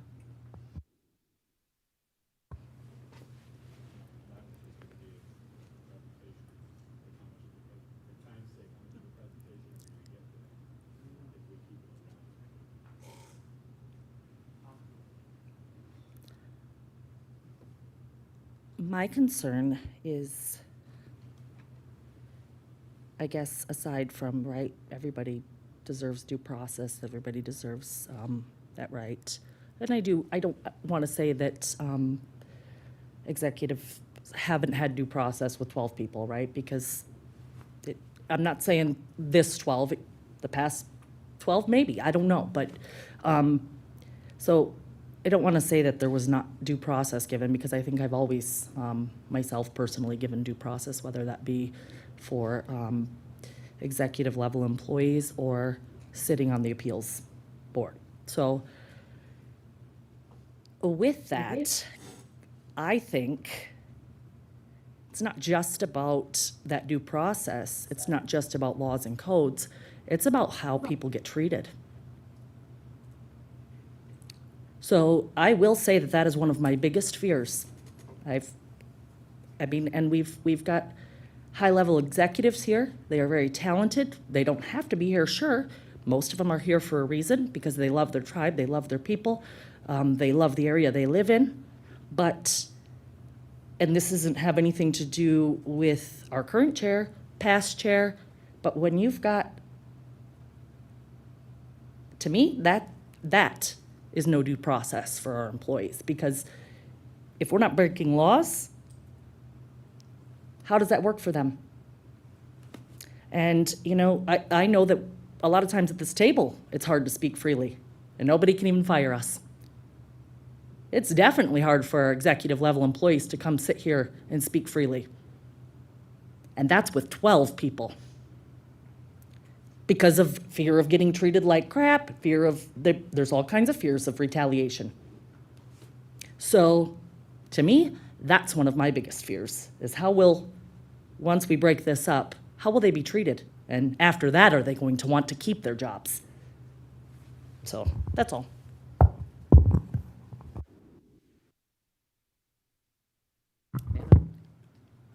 Just real quick, so under your key employees here, and you have the summary of where the key employees will fall, the key will fall in which branch it's gonna fall under, we will have to create a health authority, correct?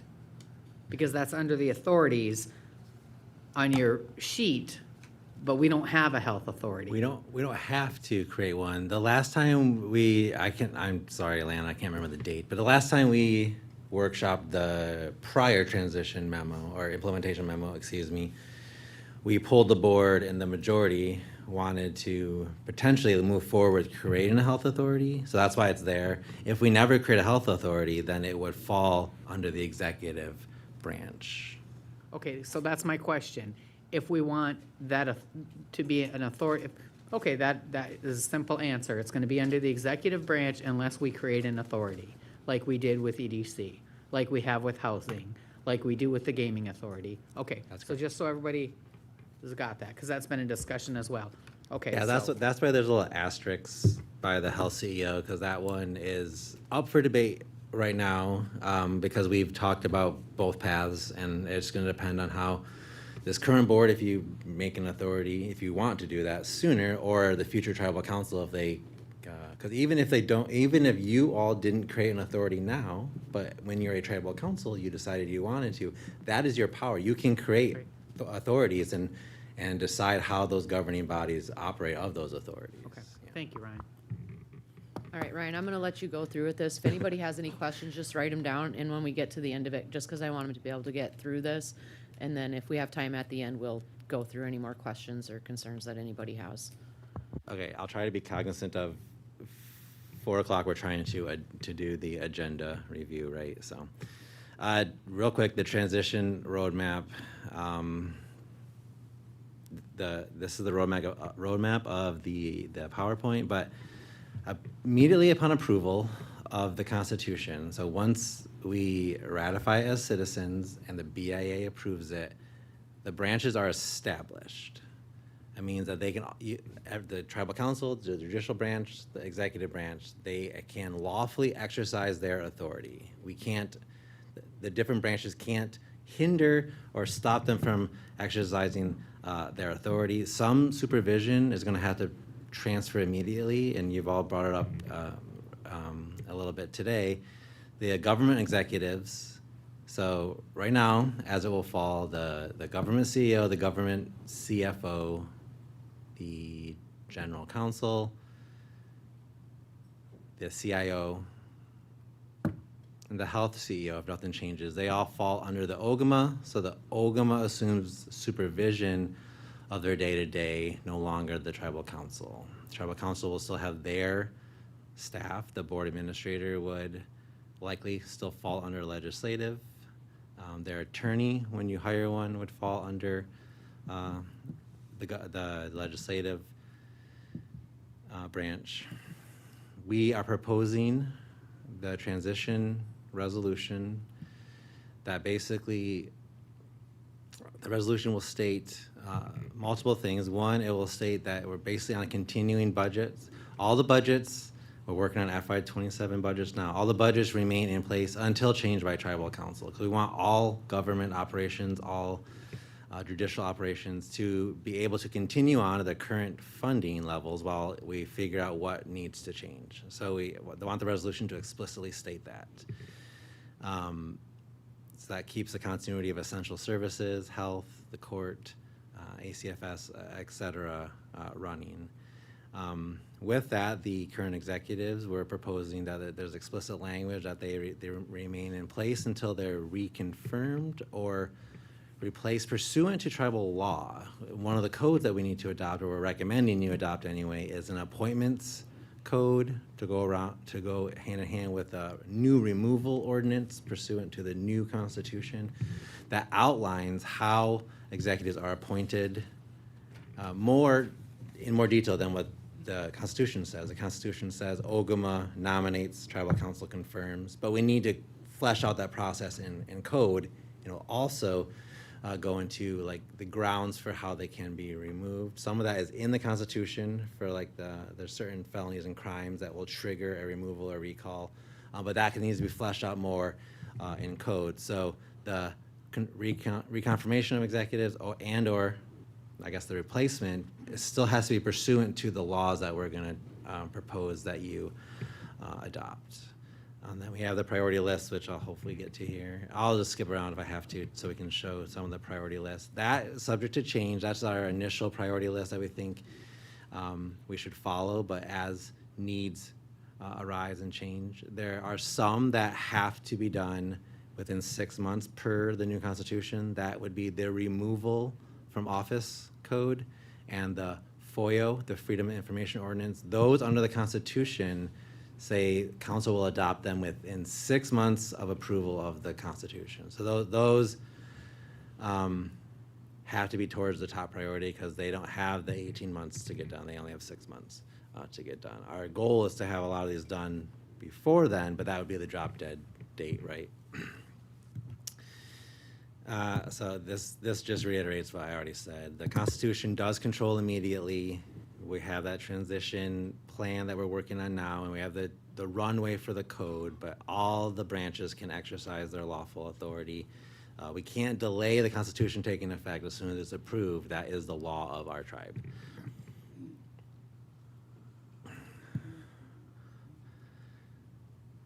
I'll skip this. This is just a little more in depth, reiterating. Well, I'll go through it. I lied. Legislative branch, the main duties of the legislative branch, the tribal council, is to enact laws and appropriate funds, also confirm appointments to governing bodies, executives when there's a vacancy.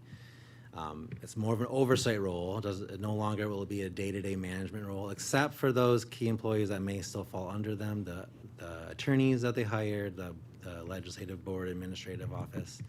But otherwise, the day-to-day kind of control of the executives on down that we currently see, that's gonna change, right? And so the tribal government will be administered by the executive branch and the OGMA, so they will assume supervisory roles over the day-to-day more of the government executives, not the authority executives. I want to make that, and I think I have another slide that is even more clear, but Kuwait and gaming authorities, enterprise authority, housing authority, they have their current governing structure, and up and until tribal council changes that structure, they continue to be governed by their governing bodies, which means the OGMA does not assume any control over Enterprise Authority and its CEO or any of its employees. Same thing with Quaidin Casinos Gaming Authority. The OGMA does not assume control of those executives, directors, et cetera. It's just the government. The OGMA is empowered for just the tribal government implementation. And we've had discussions about in the past. I want to make sure that we're on the same page there. It's not every single executive just all of a sudden falls under the OGMA. It's depends on what they do and where they fall under our current laws. Some new roles for tribal council. So you no longer assume the day-to-day, like I said, but you do, you no longer assign all the operational tasks to like the government executives.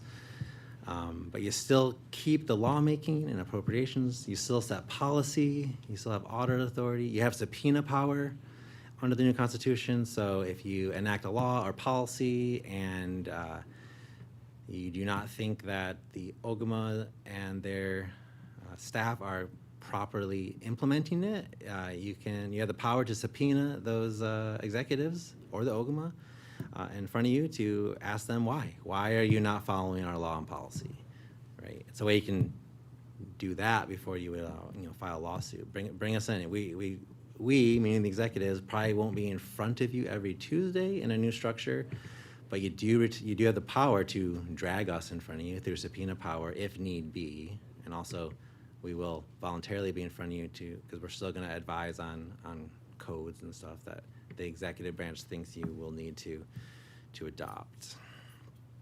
But otherwise, the council members won't be able to bypass the OGMA by directing executive staff. If you have questions, the new flow of information for the government would be council can ask the OGMA's office, and the OGMA will trickle that down to the executives and directors and departments that need or have the answer. And my internet is unstable, so I don't know if this is going to work. There it goes.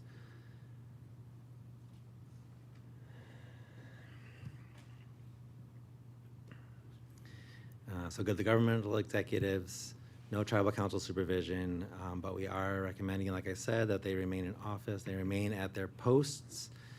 Ideally, they would just all be reconfirmed, but that is subject to the law that we're going to have to put in place during the 18 months. Same thing with legislative personnel. The judicial personnel, they will kind of fall in their own little bucket, so to speak, because they will be independent judiciary. So neither the OGMA nor the tribal council, except through duly enacted laws, would have any direct control over the judicial personnel. No direct supervision.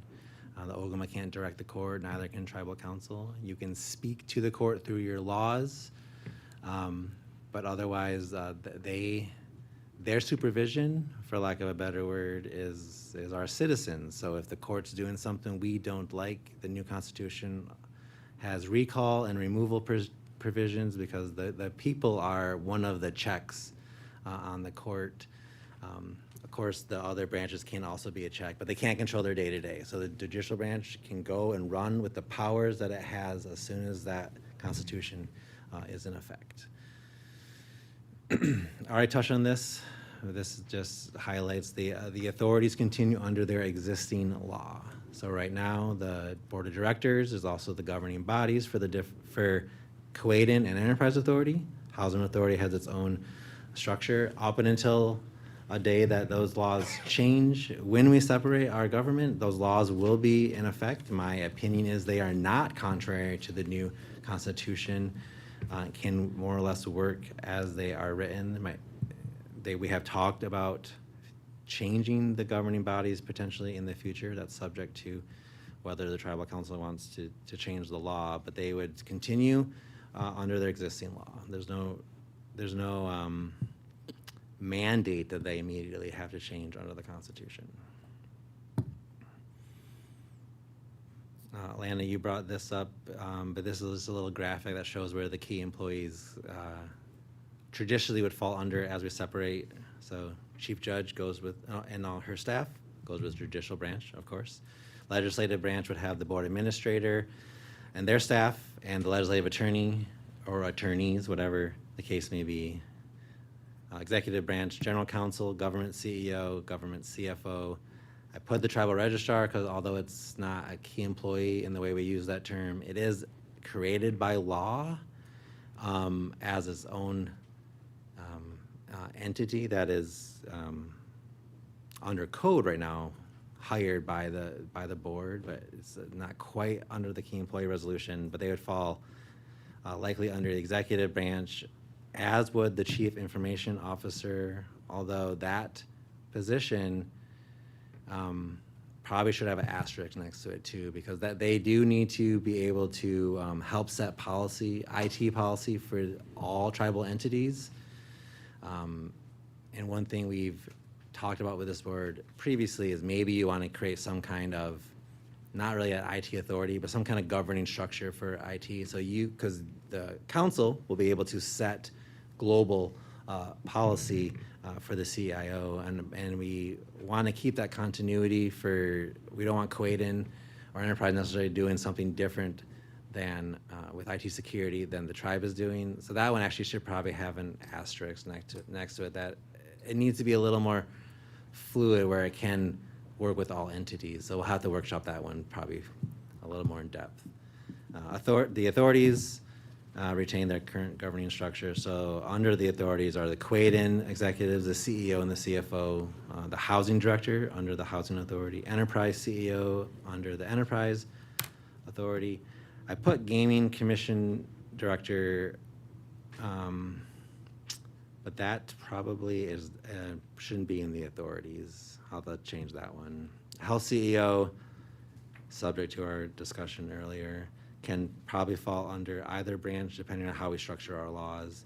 The gaming commissioner probably should go up to a legislative branch, but we can talk about that more later, because it's a government function, but the gaming commission right now is tribal council, is our board, or the board members who want to sit on that. So that one will need more discussion later.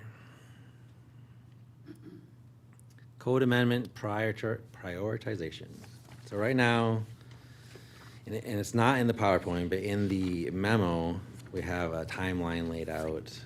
But high priority are, right now that we've flagged, elections are high priority because when the Constitution is adopted, the next general election after that adoption, so 2028, all the new elected officials kick in. So the chief judge is elected, the associate judge of the trial court, and the chief justice of the Supreme Court are all new elected positions. So we need to look at our elections code, make sure that lines up with our Constitution. Any of the codes that touch the tribal court code, the Court of Appeals code, those I believe are a high priority because one of the goals of this separation is to create that independent judiciary. We want to make sure that some of the first codes adopted are the ones that control the court. Employment rights, ethics code, impeachment / removal code for both elected officials and appointed officials is a high priority. And then we have more explicit whistleblower protections in the Constitution, so we want to probably prioritize that as a high priority. The middle priority we have right now, the membership ordinance, the juvenile code, the tax code, criminal and civil procedure, housing, enterprise, gaming. OMB is our placeholder. We want create a legislative kind of its own independent budget office so they can still oversee all the entities and not be subject to direct control over any of the branches or by any of the branches. And then maybe health authority is a middle priority. But even the middle priorities, if you see in the memo, which I know is not public yet, but we still have the middle priorities within the first 90 to 100 days. So I don't want to, middle doesn't mean that they're minimized. It's just they're not, in our mind, as key to do first, but they're still very important to get done in a timely manner. And then the low priority ones are ones that probably don't need a lot of changes, so we just need to run through them, make sure they cite. As we change all of our codes, one thing we have historically not been good at as a tribe is making sure as we change one code, we see how it affects the other codes and we make the appropriate changes. So this is also an opportunity to clean up our codes as we revise them. So the low priority ones kind of fall into that category, and most of them will be just making sure they still cite to the right code provisions that we changed previously, and they're ones that more or less work as is. They might need formatting changes. The one caveat to that is that we did put the barring from tribal lands as low priority. But the more I think about that, that's probably needs to be a little higher priority. One, because I have some changes that I want to bring sooner than later, and I've talked to several board members who also want changes. And two, the Constitution empowers the Ogama's office, subject to our law, to be the one that can bar from tribal lands. So we need to bump that up a little bit so we can have discussions sooner on that. Because right now it's all thrown basically to the court system, but that doesn't quite work the same way if the Ogama has the ability under the new Constitution to bar people from our land. So that one actually says low, but I would say that's more of a middle priority. But we'll bring stuff sooner because I'm already workshopping stuff on that, and I've talked to several different board members who have thoughts on that. So we've identified at least 33 codes. So that's that's the tribal council. If we don't do anything before the adoption, and we start on day one of the adoption, that's 2 codes per month. Two codes per month that tribal council is adopting or revising to stay in conformity with that 18-month.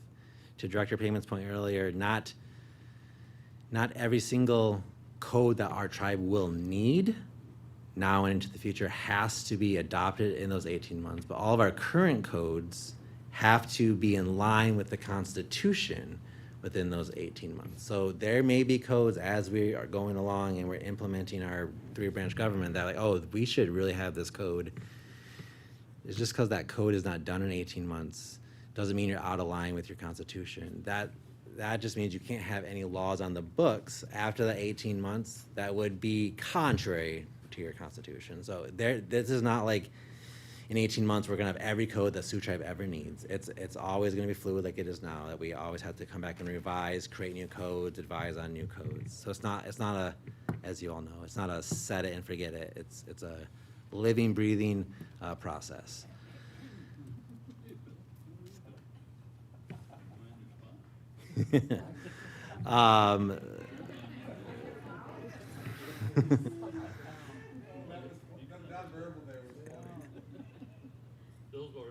Yeah, you're sitting in a seat, man. You gotta know better. So this just breaks down a little more in detail. In the 0 to 90 days, we have certain codes that we're recommending. Elections, courts, the appeals, the legislative process is one that in those first 0 to 90 days that we're strongly recommending. We envision that we'll take our current parliamentary rules code and we'll take that as a template, but you're gonna want also a legislative process that isn't, the parliamentary rules will work for how maybe if you wanna run your meetings that way as a tribal council, but we need to look at how we're going to flesh out a legislative process, a comment period, stuff we've talked about that is not, it was in the 2008 draft, a very robust legislative process that was in Constitution. It's not going to be enshrined in the Constitution. There are some timelines in the new Constitution that we'll have to make sure we follow, but we're strongly advising that you create some kind of legislative process by code that allows for things that we've talked about, like having public comment period for certain types of legislation. Once it's enacted, how does it get to the Ogama's office? What happens if the Ogama doesn't sign it? Stuff that is partially addressed in the Constitution, but stuff that will need to be fleshed out in greater detail under the code. And that's probably one that should be a big priority. under the Constitution, when enacted, the tribal council has to meet at least once a month. We imagine that the legislative process will want to maybe have more frequent meetings, and that can all be done through code. We didn't want to box the council in by being too detailed in the Constitution, so that set that minimum of once a month that you have to meet as a council. Yeah. Right, and then the code will flesh out more. Yeah, you guys meet more than once a month now, right? And then same thing in the future, but we'll just have you adopt it by code, by statute.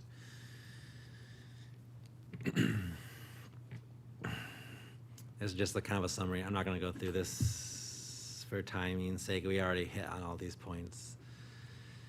But I will talk about this one. So upcoming board actions that we're going to have you do. So we are recommending that you create what I'm calling a transition resolution. I don't care what we call it, continuity resolution. But the point of the resolution is we want it to state explicitly that all current governmental, legislative, and authority executives, AKA our key employees, will remain in office until the applicable appointment and confirmation code is enacted and the incumbent is either reconfirmed or a successor duly appointed and confirmed.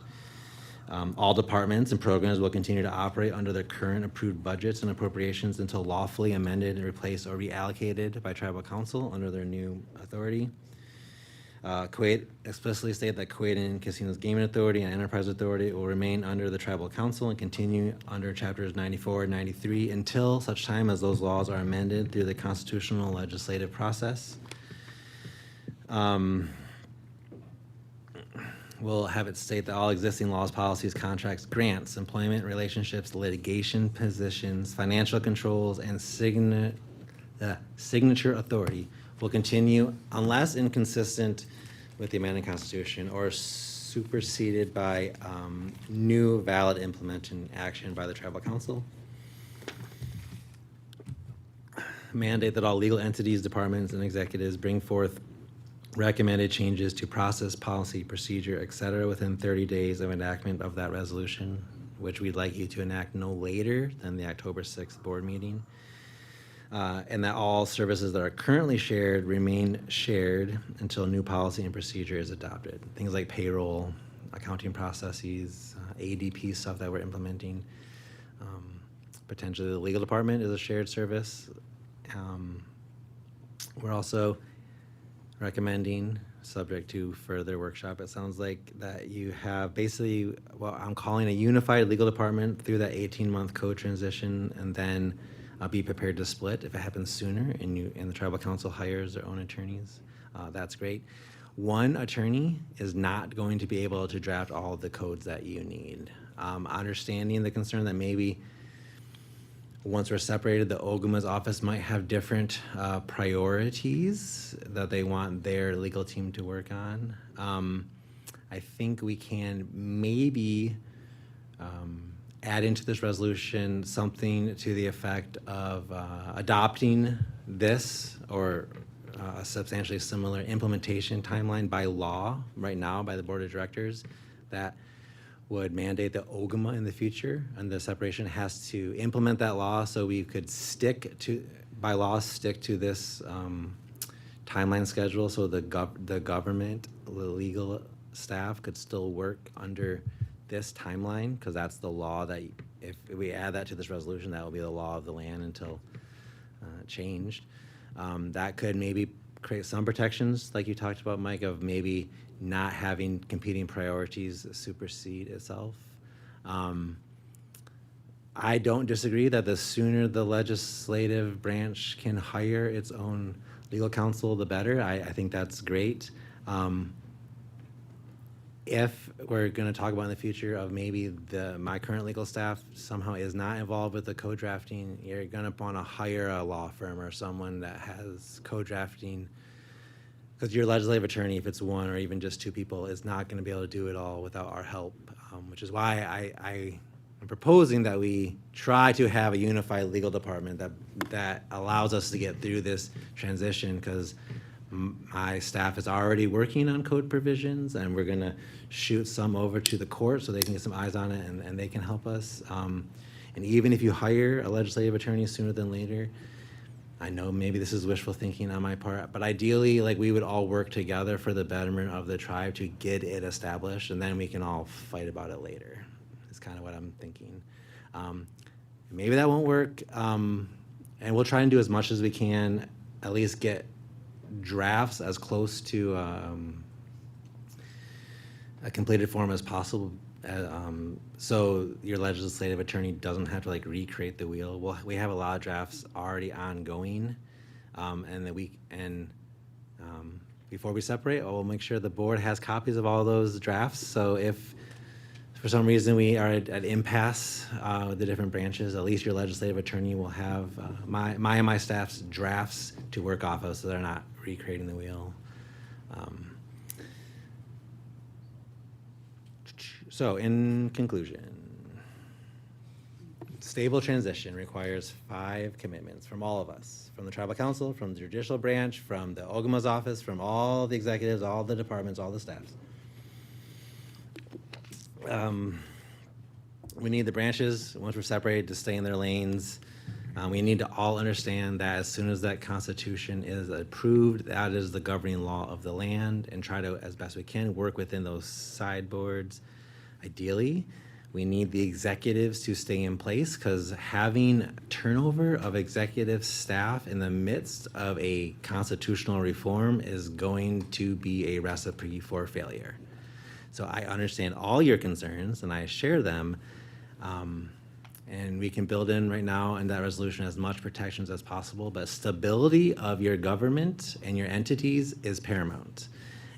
And you all know that, so I'm preaching to the choir. That's why I think having that transition resolution is important, because if you, we're hitting the reset button. We use that term multiple times recently on different scenarios. We're hitting a reset button on our tribal government, right? And we're creating a whole new structure. You don't want to hit 2 reset buttons at the same time. So you don't want to turn over a bunch of directors or executives, because then you're going to miss all your deadlines, and your new government is going to be set up for failure. So authorities need to remain stable. There is no reason that they cannot operate under their current structure. They do not need to be a high priority.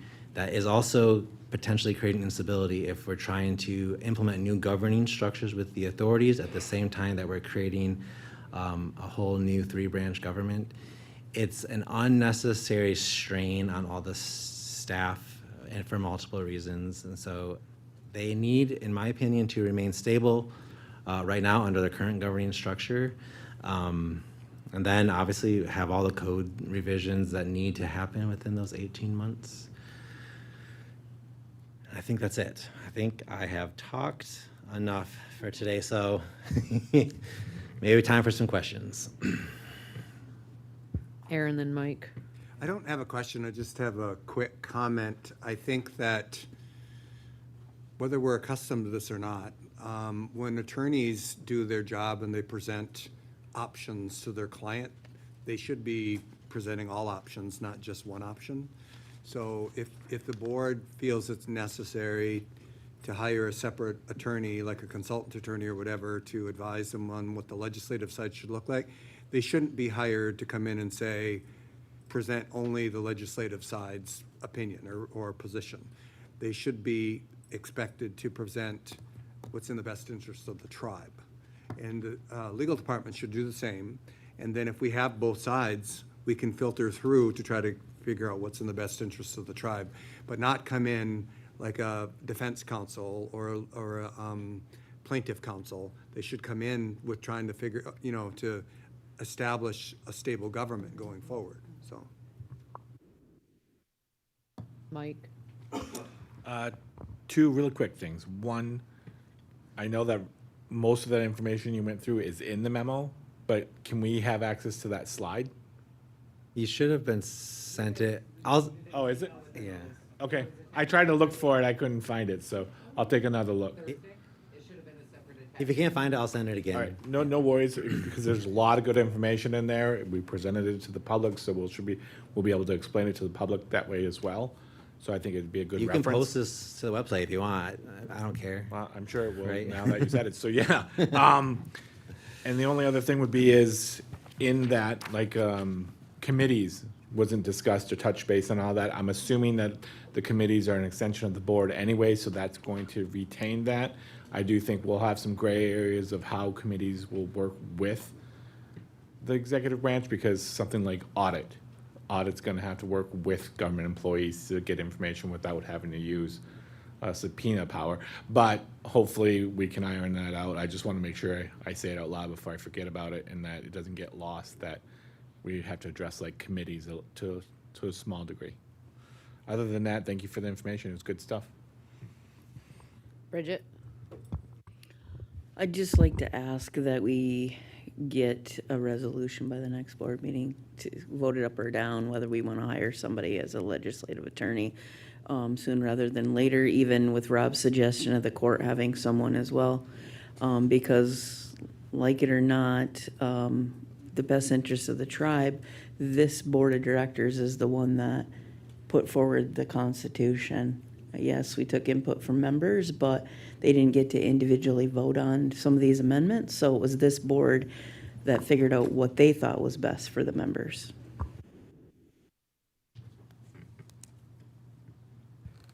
All right. Without objection, are you guys okay if we do add an afternoon each week, starting either next week or the week after?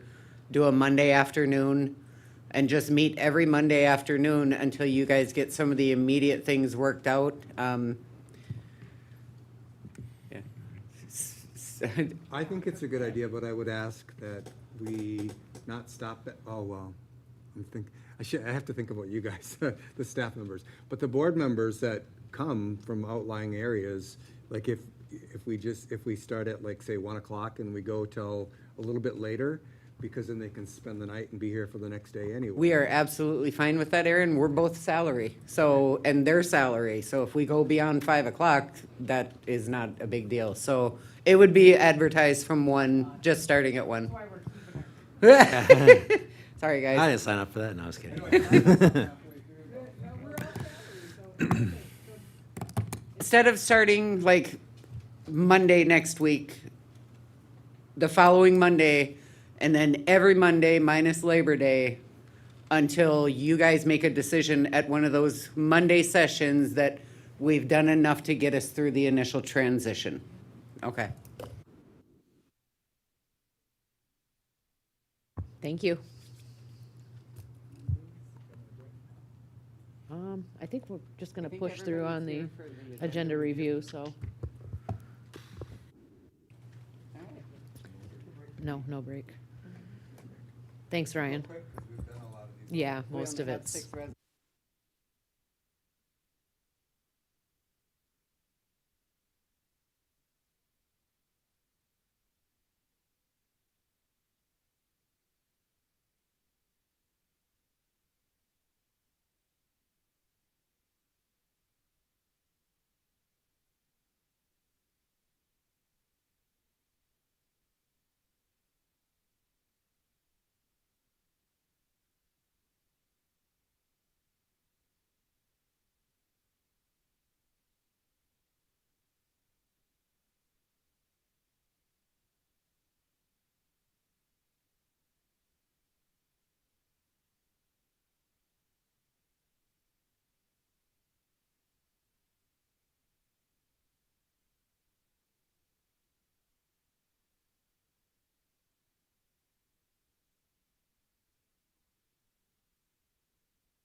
Maria? Come on up.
We are going to get started with the agenda review.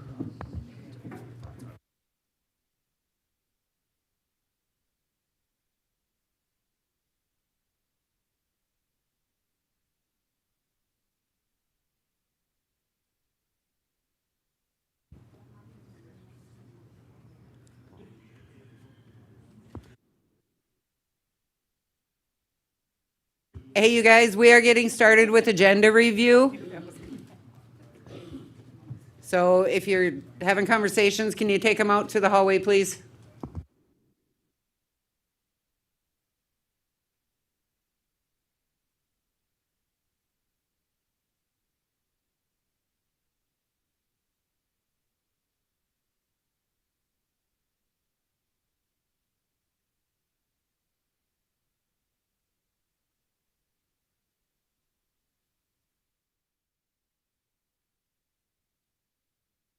We're winging it today.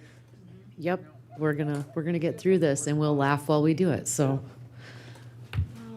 All right, I will let you tell us about this. All right, there you go. So this resolution is requesting that the bylaws be amended, or that they're approved. The Housing Commission amended them at their June 1st meeting. And this was due to Tribal Code Chapter 90 changing. And now the bylaws will allow the commission to employ the executive director, technical maintenance personnel, and other officers and employees the Housing Authority needs to do business. And then we've changed the order of the business in the meeting, which just public comment is ahead of it at the beginning of the meeting. Any questions? No? Thank you. Okay, thank you. That was easy. Yeah.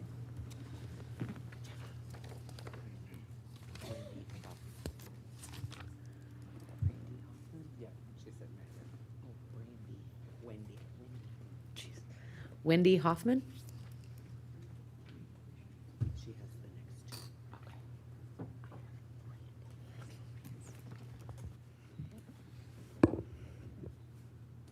Afternoon. Good afternoon, thank you. So I have two resolutions on the agenda for tonight. The first one listed on the agenda is for the BIA maintenance program.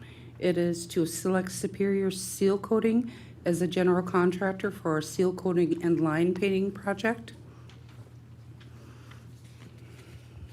Does anyone have any questions? Nope. Okay, we can move on to the next one. Okay. Our next one is BIA construction program. That is to select Payne and Dolan as the general contractor for the Escanaba Housing Roads reconstruction project. So both of these projects had an official bidding phase. There were requests for bids put out. I worked with the purchasing department, and we did get bid recommendations and recommendations from the engineering firm that's under contract with the IDIQ. So all of that information, I believe, was shared with the board. Does anyone have any questions? Thank you. Yep. Oh, hold on, I apologize. Cole has his hand up. Hey, how are you doing today? Doing good. Good, thank you. I look at those estimates, both of them, and just make sure Payne and Dolan submits their schedule. I know it has to be done by November 15th. There is LDs attached to that. I don't know when the scheduled start date was, but if that pushed, that can affect that. So make sure we have their schedule, make sure, I don't know who came up with the units, but if those units aren't correct that we came up that they bid that job off of, we're gonna be getting change orders. So I don't know if we're gonna have a construction manager out there or someone on site while they're doing that work, making sure those units are correct as far as conduit installed, stone, blacktop, whatever it is with that. And then one other thing I had is I didn't see a COI when they gave us that bid back. I know the other contractor did. I'm no Payne and Dolan, they're a big company. I'm sure they'll have the correct insurance, but just make sure we have the COI with all that information. Yeah, absolutely, I will. Maybe that wasn't in the documents that I scanned, that could have been it, but just touch on a couple of your statements. So the schedule will be pushed back. I already know that just because the timeline has been pushed with the bidding phase and getting on the schedule today for the Board of Directors. So we're already pushed back 2 or 3 weeks. So that the schedule will be updated. And with the units, that is how the civil engineering projects are bid out. And how these are managed are, I do have a site inspector on site, and quantities are calculated daily. And daily reports are done and submitted to me. So unit costs are the standard for this type of project management. And I can follow up if you need any more information on that. Okay, and then when they submit a proposal, because I think that's separate than the bid, do they have their exclusions and inclusions in their proposal? What's included with the work that they're doing? Or is everything just solely based off of that estimate? Everything's based off the estimate, but some of the submittals are not, some submittals are required after, excuse me, the bidding phase, prior to the contract being executed. There's after the notice of award, the contractor is given, I believe it's 10 days to provide all of their submittals, and that's their insurance, that's their waivers, certified payroll, all of that. Not certified payrolls, but all of their documentation, so the contract is complete. Now, after the contract package is complete, I compile it, and I send it to the legal department, and it's reviewed by legal.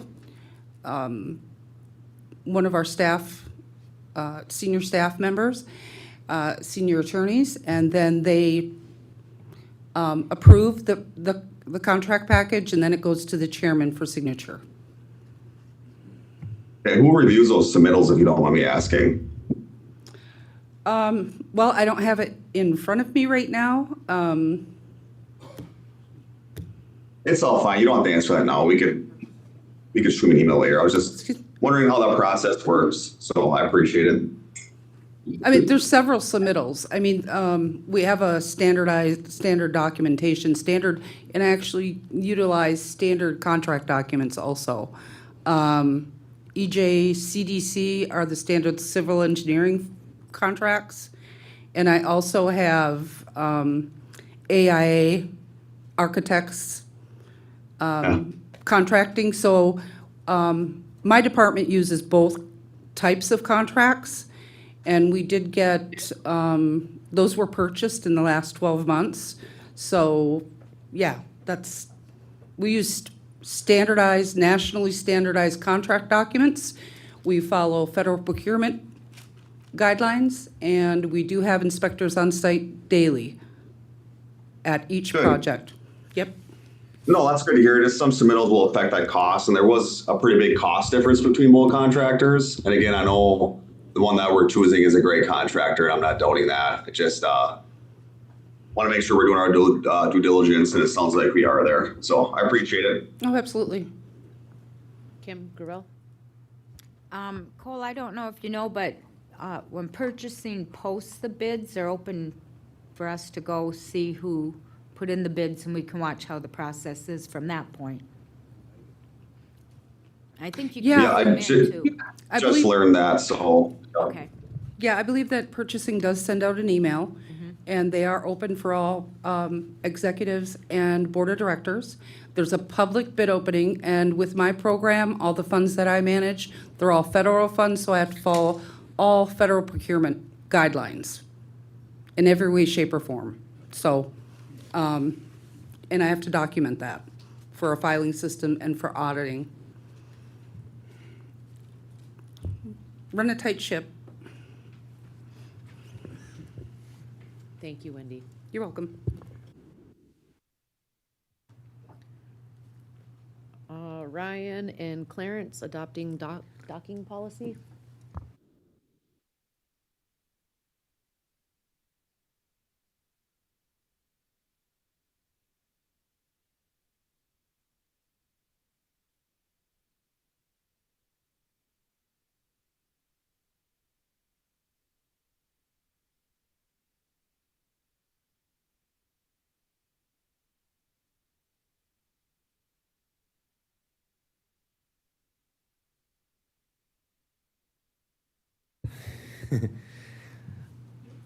All right, while Clarence is passing that out, I'll just go with the docking policy was workshopped and recommended by the Conservation Committee. It was workshopped with the board, and there was a couple tweaks we brought back to the Conservation Committee. But what it does, it establishes an actual policy to determine how to issue access permits to fishers. So we have a number of areas that we allow docking at different tribal-owned sites. And we wanted to have a formal process where Sioux tribe fishers could request access permits, but also in the event that a Sioux tribe fisher is not using a specific site and there's space and another treaty tribe, another Cora tribe fisher, Bay Mills, Grand Traverse, Little River, or Little Traverse Band fisher wants that spot, there's a process where they can request to utilize that spot. If the other tribal fishers are awarded a spot, there is also a process where if a Sioux tribe fisher needs that spot, then there's a reasonable notice given and a priority to our tribe's fishers. Right now, the process basically is go send Clarence an email and go to the Conservation Committee and they discuss it. We believed, and the board agreed at the workshop, that having a more formal process for how we can track, approve, et cetera, different fishers at our various sites was prudent, and so if this passes tonight, that will adopt the formal procedures, or policy, excuse me. Mike?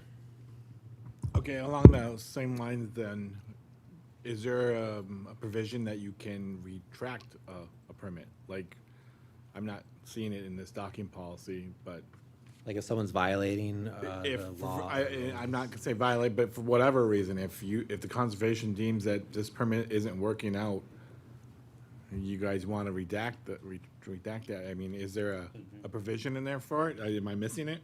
I believe it is in here.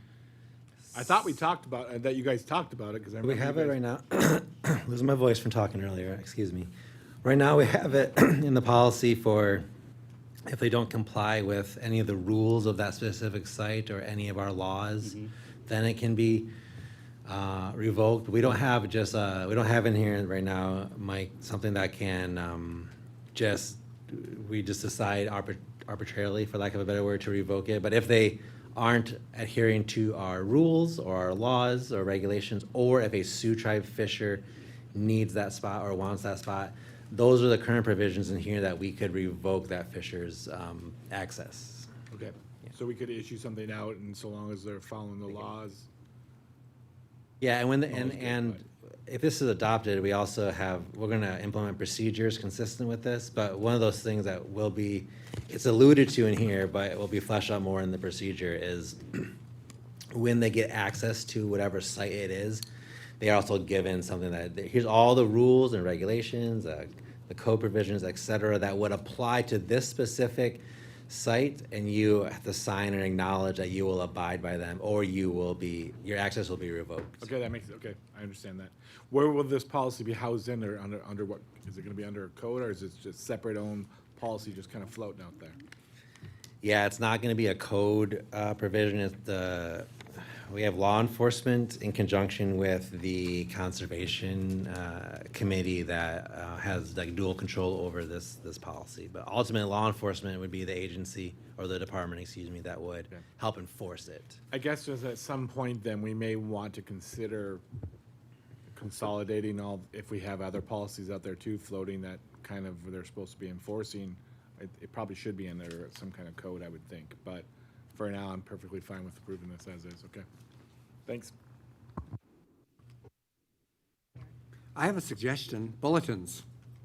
That's what organizations do. They flow from codes to policies to bulletins. So bulletins have a number assigned, and basically it's just like the update of how we operate, so.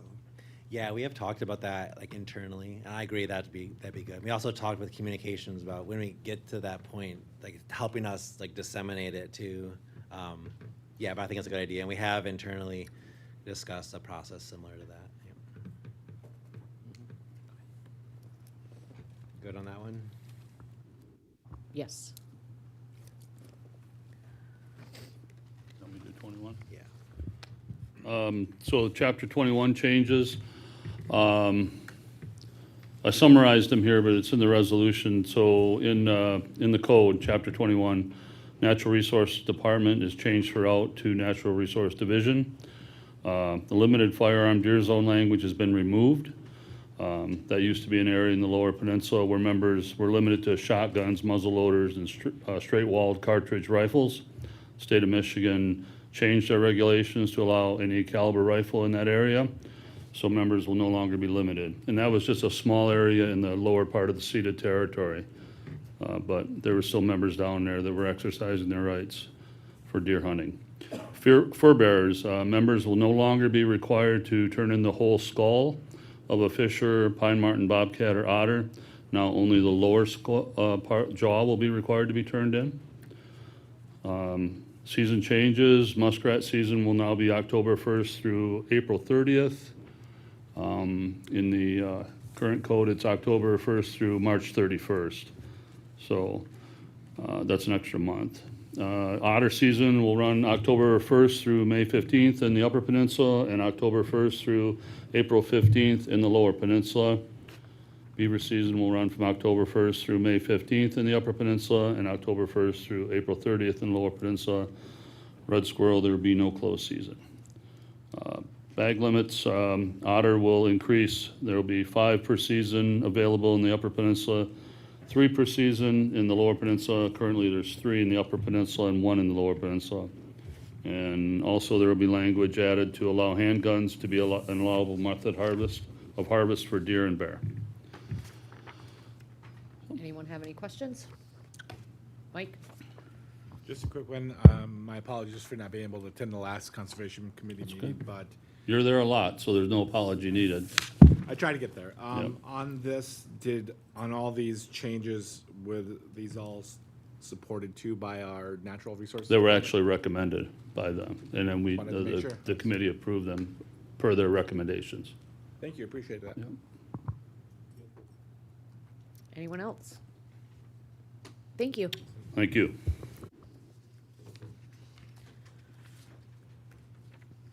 Naming Hessel Fitness.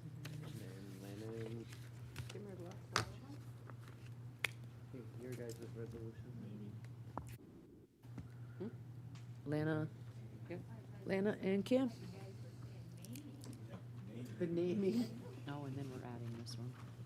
Yeah, just a reminder that we talked about it earlier and there's no objection.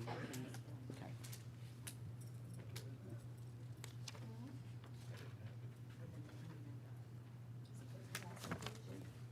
Here, you can use Yep. mine.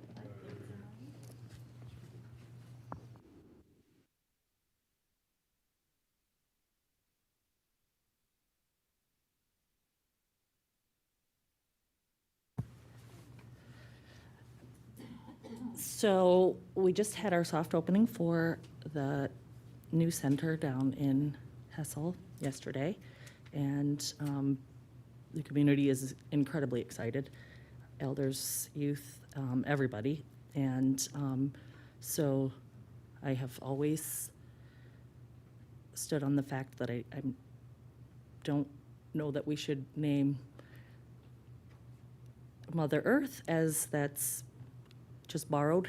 And so buildings, I absolutely support being named either an Ojibwe or after respected ancestors or elders or whatever meaning comes from that. But so we would like to, and Aaron corrected me earlier on the pronunciation of the word, but McCombs, is that how you? Yes. Which is bear cub. So we've got a big bear, little bear, and a yet smaller one that we would like to be named bear cub for the youth that will be stomping around there for years to come. So that's all. Thank you. Any questions? Lana?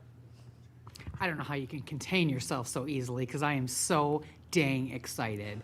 And that's one of the reasons I know that people look at my Sioux Tribe page, and that's why I sent that video of all the kids yesterday out on the basketball court just having a good time. And, Director Lee was quite humble in that. It does states in the resolution, but this wasn't just a name that we came up with. This is a name that everybody took part in. And, we talked it over with the elders in that community. They even put it on their agenda. They had a discussion about it. And Kim also, like I said, she's humble. We have, worked hard and diligently to draft up a sign, of two little bear cubs, and we're working on, funding on how we can get that sign up there. So it's legendary, and it's a place for all of our unit, not only the elders to go in the wintertime and have, that exercise for fitness.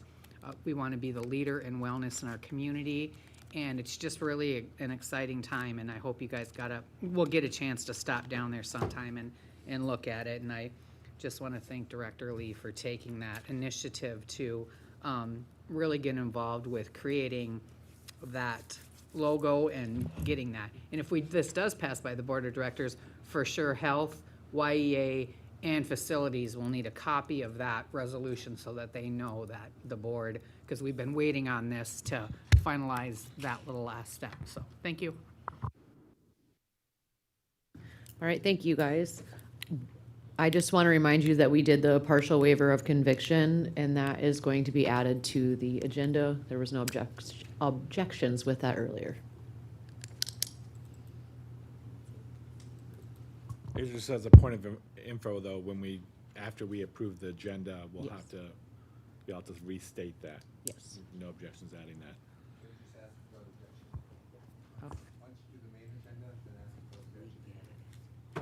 Also, I have a question on one of the resolutions. Okay. It was one of the budget ones that we glossed over real quick. We have language for an amendment, but it differs from the IRS for the law enforcement, so I just want to make sure before we make that amendment later during the thing that we have the correct amount. The IRS says one amount, the amendment language says something else, so before the meeting, because I'll make the amendment, but I just want to make sure that we're doing it for the right amount. Okay. We'll get with Bob on our break. Yes, Aaron. Code says that it's me. I've avoided it for 3 years, but here we are. Ta-da! Know your Roman numerals. Yeah. I am not reading Roman numerals. Roman numerals. See, it's already starting. All right. All right, we're going to take a break until 5, everyone. Oh, crap. It's up to you. It's got to be enclosed, though, hey? Not all of them. Not all of them? Okay. The ones that can be open, we can do first. All right. All right. I guess we're going to go with board concerns. Ashley wants to. No. Ashley needs to stand up, Mom.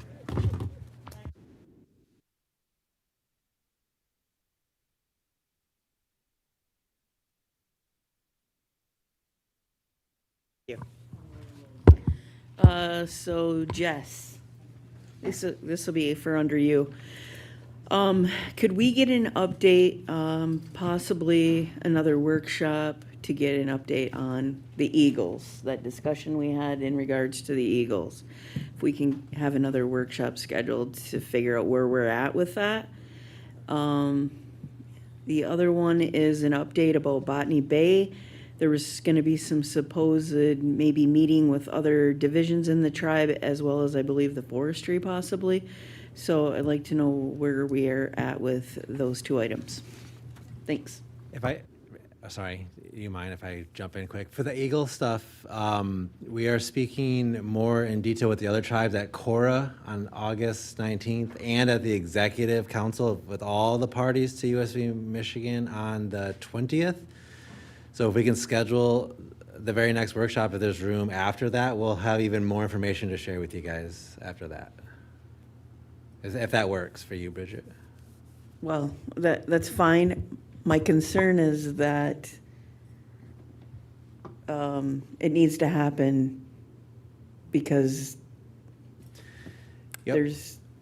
something needs to happen with those Eagles. Yeah.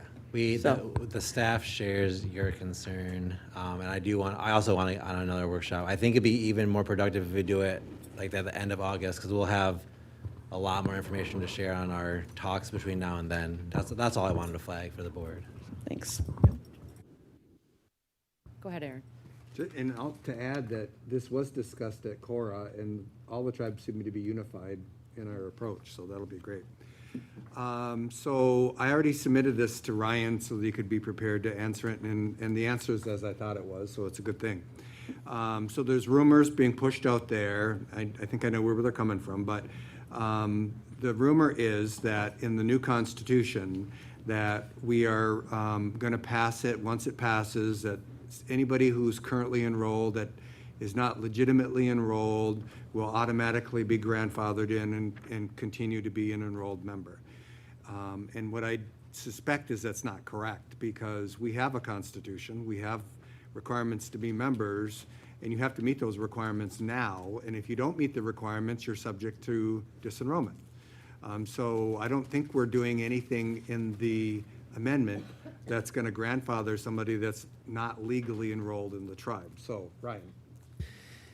Yeah, so that's Article 3 of our current Constitution and in the amended Constitution. It's called citizenship in the new language.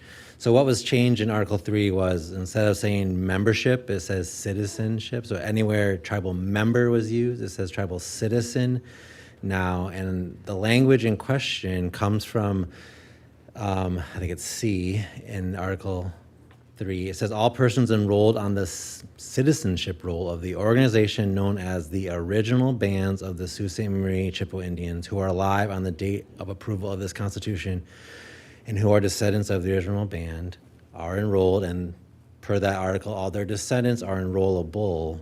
That is language from our current Constitution, and that was triggered when we adopted our original Constitution that people, Clarence is one of them, not to call him out, but they had that big original band membership card, or whatever we called it back then.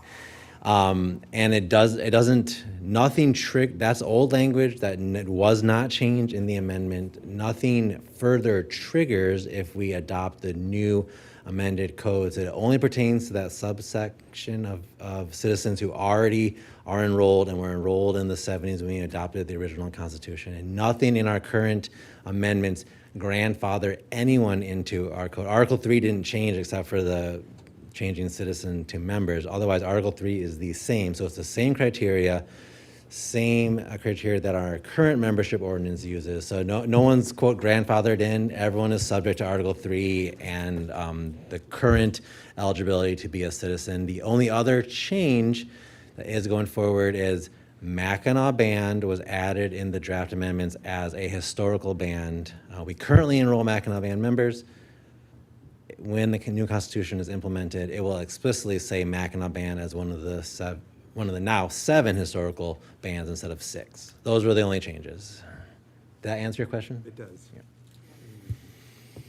Along that same lines, though, if I saw some of the email traffic as well, if there is questions on those particular issues, notwithstanding with what you just said, but any of the previous members, even prior to that, if there's questions on those roles, I think it might be important to get clarification, maybe have a workshop with enrollment to clarify that, because I've had some similar concerns in that in the past, and there was an explanations given, but I think it was worth revisiting. I'll leave it at that. Yeah, throw on a workshop, and legal and enrollment and whoever else will be prepared to talk about it. Okay, thank you. All right, so we haven't met in the Sioux since we voted on this, so I just want, well, it's kind of, there's a couple people here, so. So I just want to thank the board for the unanimous approval of our high school. We appropriated unanimously $1.5 million to build our high school, and with the expectation or provision that it is on site. It's not someplace else. And we committed to that over 30 years ago, and survey after survey has confirmed that's what we want. So my hope is that after we're up and running, that we will be able to do something for virtual education for our young people who aren't going to otherwise make it, because we still have the highest dropout rate. And we have other units that have pretty high dropout rates still for Native American students. And before, the BIA wouldn't even talk about it, neither would the chartering entity, because virtual education at one time was not expected to be, it wasn't like ideal, right? But now that we know it can be done, and there's all kinds of virtual education, the BIE is doing some virtual education, so eventually units 2, 3, 4, 5, and those satellite communities where people are otherwise just not gonna make it, will have the opportunity to graduate from high school. That's very important to me. Lana and I have been talking about this since the beginning. I'm a high school dropout. I would have never made it in that system, but that didn't predict my ability to succeed in academia because I've got all kinds of degrees. But if I would have had that opportunity, I probably would have had a high school diploma. And none of our people who otherwise aren't going to make it should be denied an education. So I'm grateful. I'm just totally grateful. I have no criticism on this at all. I just appreciate the board's approval for the $1.5 million for IJKL High School. Thank you. Thank you, Aaron. Go ahead, Bridget. If anyone, I just had one more. Ryan, when you were talking about enrollment, so is enrollment scheduled to come in front of us? Because I want to bring up again the Garden River Church record for us to discuss that with enrollment. I've been contacted a lot about that, sent some videos about a workshop that we had last September in Marquette. And the one, I'm talking about the people that only have that their membership exists only because of being on that church record. So I think we've got some new board members now. I think we need to look at that again. I don't think we're currently scheduled on a workshop with enrollment, but Lana get it scheduled and just let us know when we'll be on. I think enrollment is prepared to talk about it. I think you're referencing, I think it was September of last year. We were out. We were not in the Sioux. Where were we? Marquette, thank you. Was it Marquette? No, Munising. Yeah, I went through a very in-depth workshop of our membership ordinance and where it may arguably conflict with our Constitution, and that was one of the things we did flag. So I can pull up that old memo as well, and yeah, put it on a workshop and we'll talk about it. We can talk in more in depth. I will ask, because we will be talking about membership details that may be protected by our FOIA ordinance, that we do that mostly in closed if we're going to talk about specifics of who's enrolled and under which role they trace back to. That should be in closed. So otherwise, yeah, we'll be ready to talk about it. And just for transparency purposes, and I completely understand that a portion of it needs to be enclosed, but again, if we don't, stuff that we can talk about, so people are educated on what we are doing, and that, I don't want to use anybody's names, but a portion, once the facts get out there, maybe people won't make it up if it's not accurate. So let's try Yes. to have a balance there, that some of it can be open, but if we're going to get in detail of memberships' names, then we go into closed. Because when people have the factual information, then they don't have to make it up or create a story that's not accurate. So that's just what I want to say. Yeah, yes, yeah, I agree. So I think it can be mostly open, but if we do, I'll just be prepared to flag it if we need to shut it down to close. If we're talking about specifics of memberships and of members, current members, and how they enrolled, if it gets to that area, I'll just be like, "Okay, guys, let's pause and shut it down." Otherwise, yeah, I agree. It should be open. Yep. Thank you. So I want to support what Lana's saying. If we're talking policy, that is public, right? But if somebody starts getting into individual records, that requires a vote of the board of directors, because our membership code is specific. Information in our membership roles is confidential and must be released by a vote of the board of directors. So if somebody comes here with an individual case and they want to start talking about it, we don't have the authority to talk about that. We would violate our membership code. Kim, then Bridget.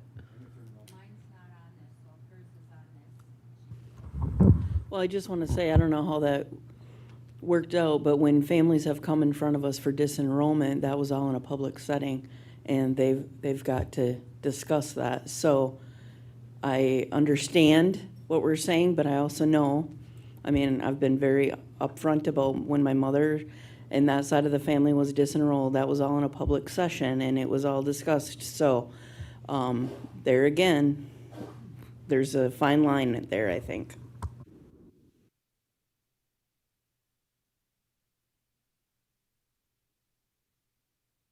Am I right? Well, right, but just Yeah. correct me if I'm wrong, Ryan, our membership code is open to inspection by the tribal membership. If Janet or Betty wanted to go in there and look at our rolls, they can. That's, Our membership rolls are open to inspection per our constitution. Disenrollments are public because you can't take action in a closed session, so we have to. and I'm and not then- advocating that we Yeah. talk about individual cases in public, but I just wanted to cite that. But when we are going, if I go and inspect our rolls as a citizen, not as the enrollment attorney, it doesn't have like every single detail of my enrollment file. You'll see that I am a Sioux Tribe member, but you will not get to see all of my bands that I trace to. That part is not what's public facing. You get to see who's enrolled. But if we're talking about all the bands they trace to, their date of birth, their address, all that stuff is not what the membership is allowed to go Right, inspect. right. Yeah. And let me add, if somebody's coming here for disenrollment, they're the ones that are gonna raise the issue in a public session. We don't raise it publicly.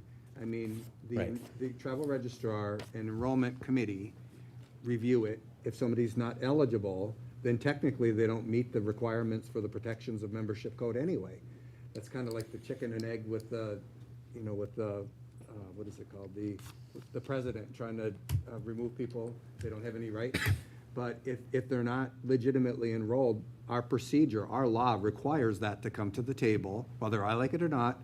And then the person has a right to come to the table. They can discuss it if they choose to. We don't have to discuss it in public and the details. They're usually ones that raise that. Enrollment comes with a recommendation. And then we either vote to disenroll or not disenroll. If somebody, as Bridget identified her own personal history, that's a personal disclosure. That's not something we did. Enrollment's not disclosing that. We're not disclosing it. It would be up to the person to disclose it.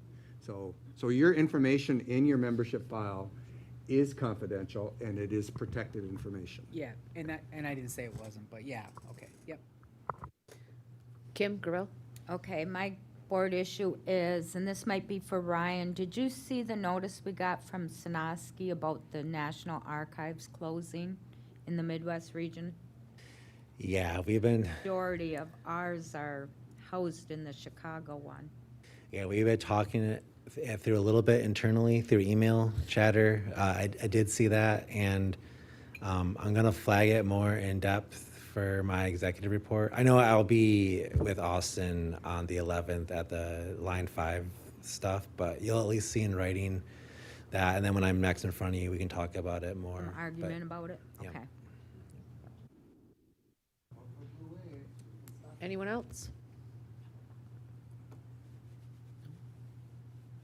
Good.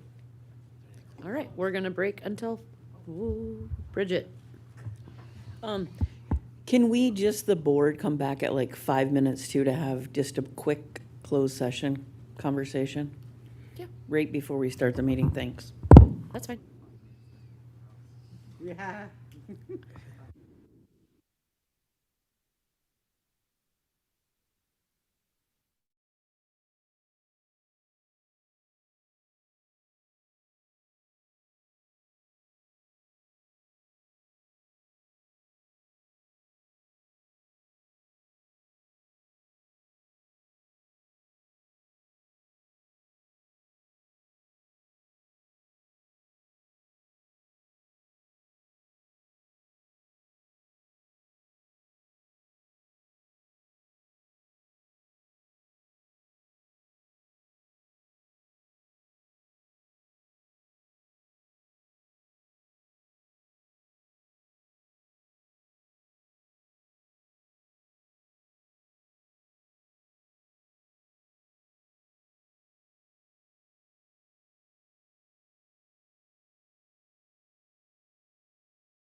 Order, and we're going to start with roll call. Sue St. Ange. Here. Lana Cosley Smith. Here. Ashley Gravel. Here. Cole Goodrow. Here. Aaron Paymont. Here. Michael McCurchy. Here. Rob McGrory. Here. Kimberly Gravel. Here. Larry Barbo. Here. Bridget Sorensen. Here. Tyler LaPlante. Kimberly Lee. Here. Austin Lowe's. Without objection, I would like to add partial waiver of conviction for Miss Savannah Jo Hyde.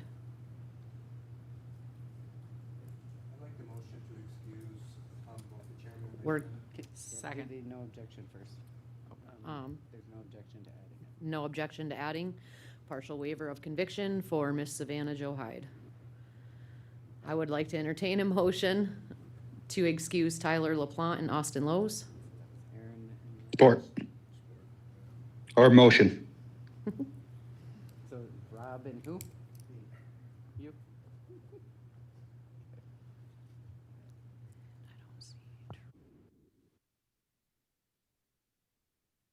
All those in support? Aye. Aye. Aye. Any opposed? Any opposed? Motion carries.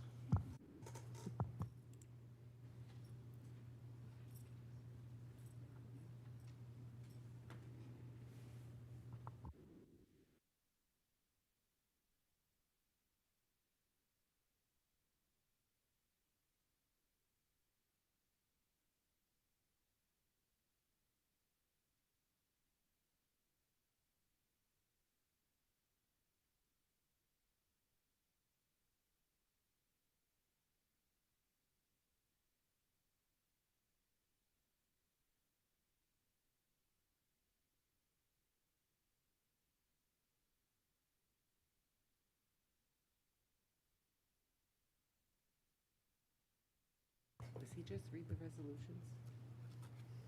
And then new business? I think so. God, I sit here every day, every time. I'm used to. Yep. So what am I doing now? Okay, so, on the agenda tonight, we have under resolution.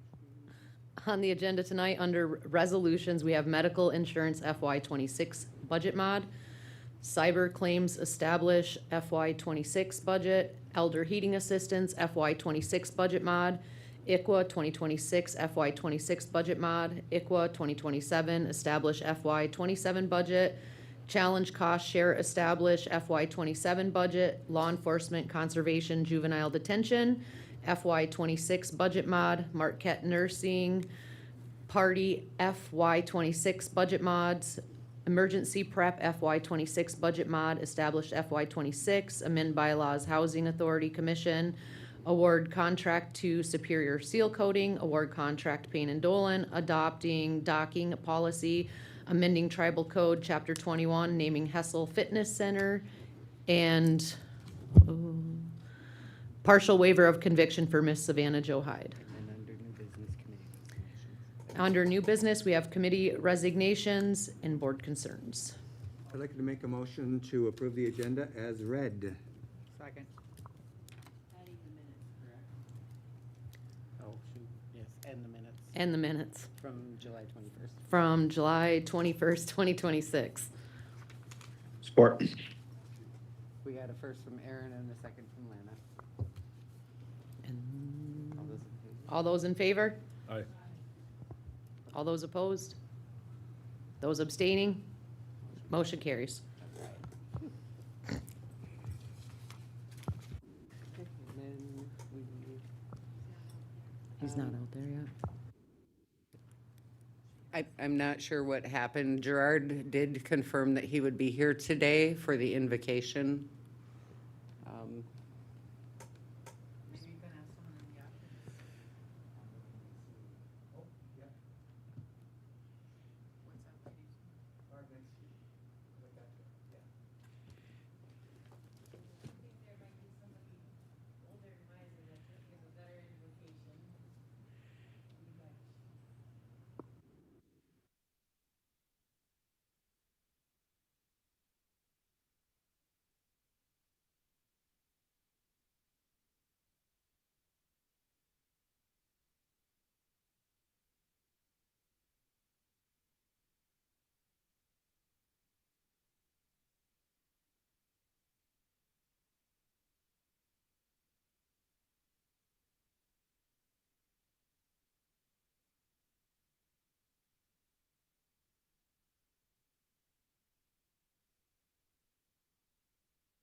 We're gonna go to membership participation. Has anybody turned any in?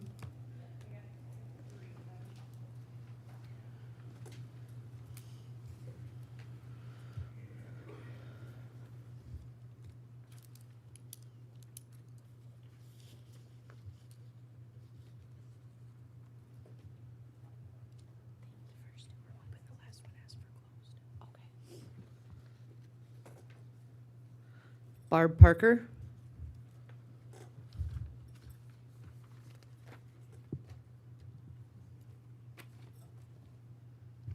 Ani, this is going to be short because I really want, when I do speak on other subjects, I would like the chair and co-chair to be here.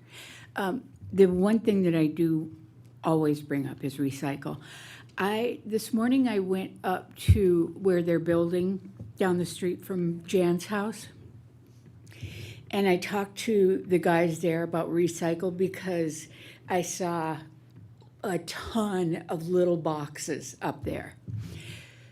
So I talked to them about it, and they said, well, you know, we create waste, and we really don't recycle.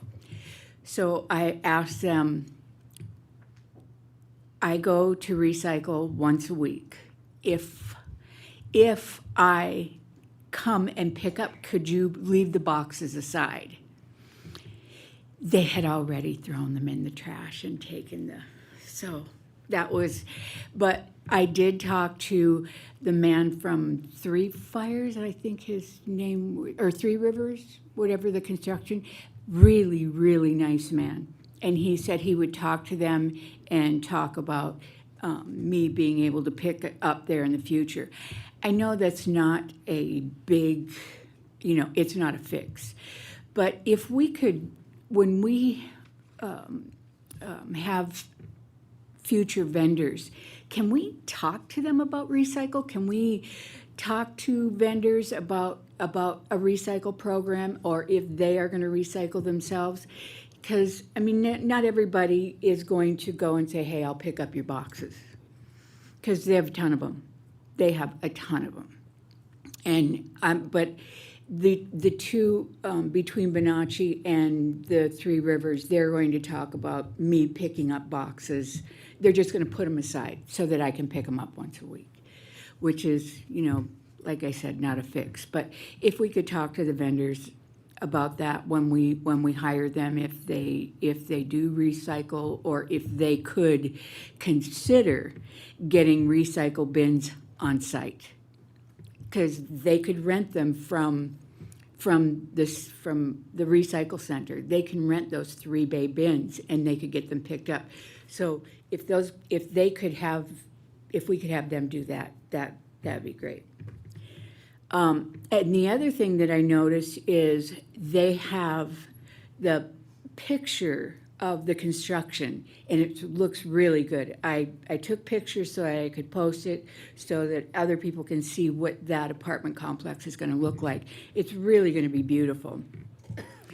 But in the future, if we're going to be doing a water park here, and we're going to be doing the tear down here, could we consider doing something like that for whomever the builders are going to be? Can we consider doing something like that and putting it up in the gallery? I think it's a good idea. I think it would attract people to see what we're going to have in the future there. But the other thing that I would like us to look into is for the Elder Center, the food. I really want us to look into the food, and I hear complaints about the food, and we have the ability to utilize vendors. We can use Cisco, Reinhardt, and Gordon's. They can go in and they will create menus. They will do anything we ask them to do. They will bring food. They will train cooks. They will do whatever we ask them to do. And I know this for a fact, being the food and beverage director. I utilized them. I brought them in. They not only bring the training to you, they will bring food. They will bring free samples of food, cases upon cases. They will do anything we ask them to do. So if we could look into that, because I really think that we could use a better, I'm not trying to say it's all bad, but we could do better. I would like to see them give a whole pasty instead of just a half a pasty. So, thank you. Thank you, Barb. Betty Freyheit?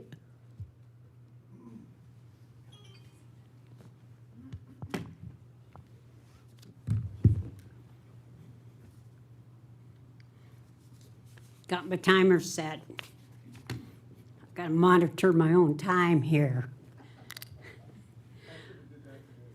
Yeah. First of all, I want to say, Ashley, congratulations. Happy to see you came in number 1. Next, I just spoke with Clarence there about snagging here in the up there near Cloverland building. They still have the city still has those cables there blocking the way, so people can't really snag at the end of it, and where the turbines are and the water's coming out there. They got those cables preventing the tribal members from snagging there. So that isn't how it always was.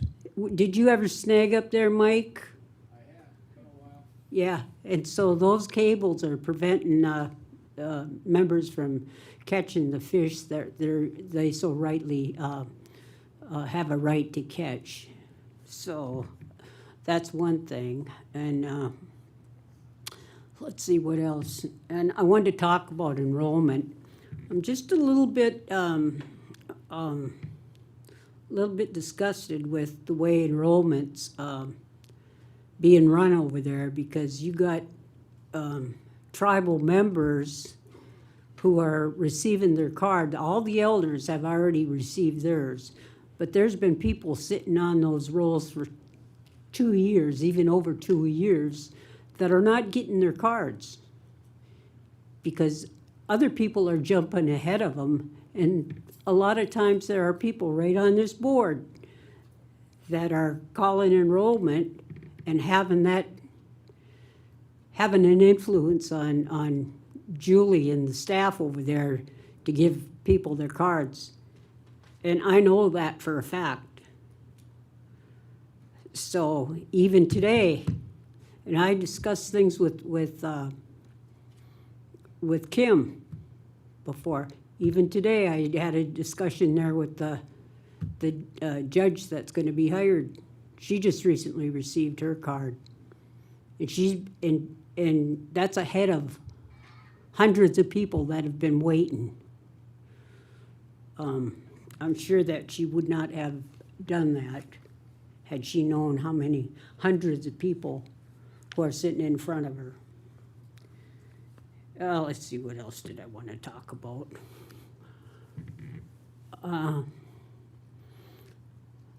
Got a lot of people mad here at me on this board, but you know what? I don't care. I really don't care. I worked hard for my pension and my retirement, and I'm sitting pretty good today. And I don't care who says what about me and my pension. But you know what? I give a lot of money away, and I'll continue to give a lot of money away. Good-hearted, not stingy with anybody, and all of you know that. So I got 1 minute and 35 seconds left. So I don't want to hear none of these board of directors being critical about me. But you'll soon find out a story about my boat. I'm really, really upset about my boat. I've lent my boat out in good faith. And I'll tell you what, I'll never lend my boat out again. So be on the lookout, because in a little over a week, well, actually, it's gonna be a week from today. I'm gonna come back the following meeting, and I'll tell you what happened about my boat. I won't be crying.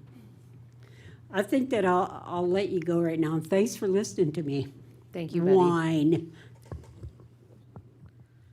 Oh, I'm gonna be wearing a new shirt I gotta tell you about. It's gonna have a pontoon with a bottle of wine. Bye. Thank you, Betty.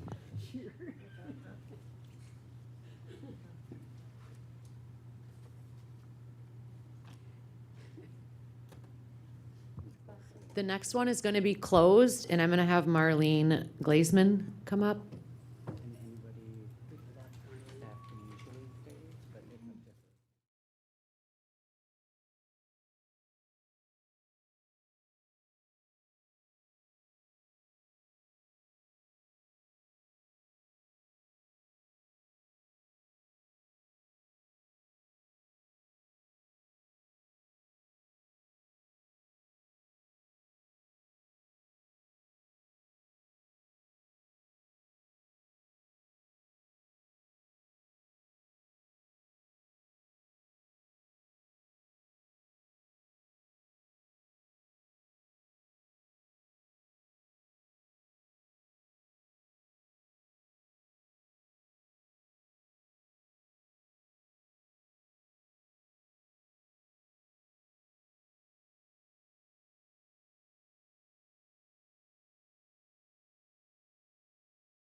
Motion to move for the minutes for July 21st, 2022. Motion.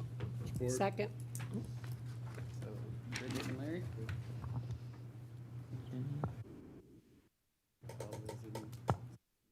All those in support, say aye. Aye.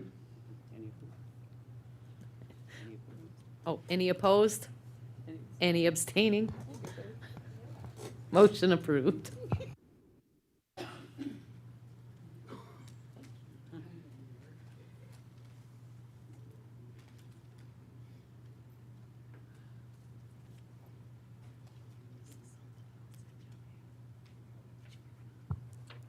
This resolution is Internal Services Medical Insurance FY 2026 budget modification.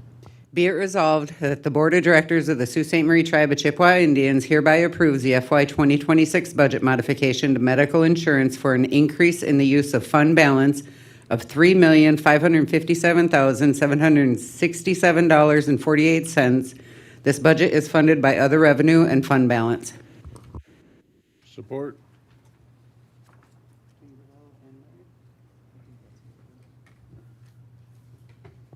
Any discussion?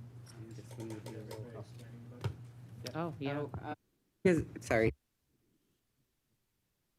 I'm going to ask him to explain the resolution. Doug, could you Yes. explain this resolution, please? Yes, I can. Thank Hi, you. Doug Good, Risk Management Director. This budget for the 8756 needs to be modified to account for unanticipated loss for the calendar year. The amount of fund balance being requested, as you read, was $3,557,767.48. The budget modification impacts all employees in their respective departments with health insurance offered by the company. Will have no effect on tribal support. I would appreciate your support of this budget mod.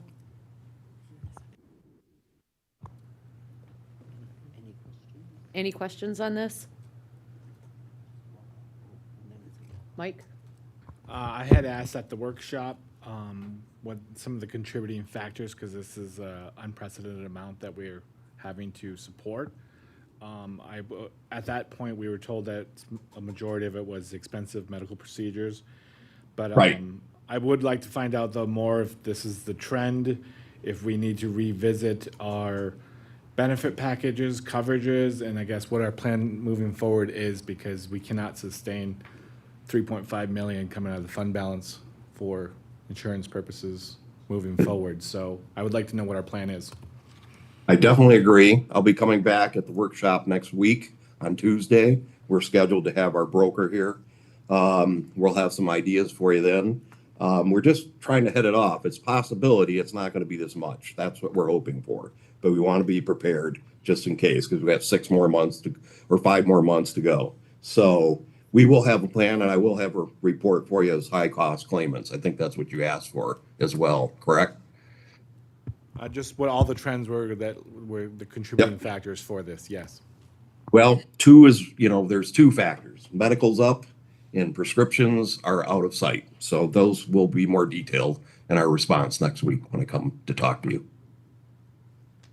Thank you. All right, roll call for that? Kimberly Lee. Yes. Cole. Yes. Rob. Yes. Bridget. Yes. Aaron. Yes. Lana. Yes. Michael.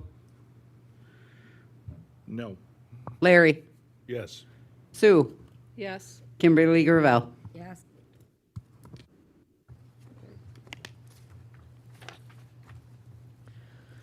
This one is Internal Services Cyber Claim Establishment of FY 2026 budget.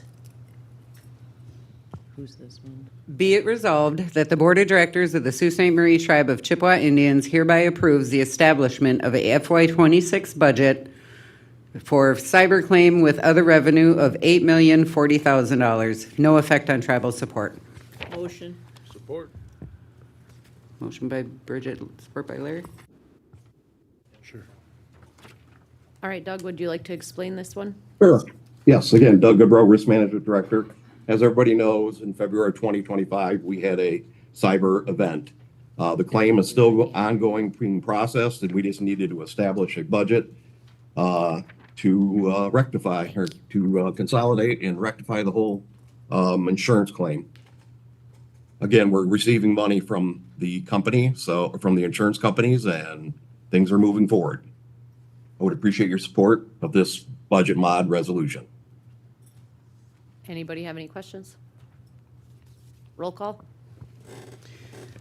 Rob, Yes. Kimberly Lee, Yes. Aaron, Yes. Kimberly Gravel, Yes. Cole, Yes. Michael, Yes. Sue, Yes. Lana, Yes. Larry, Yes. Bridget. Yes.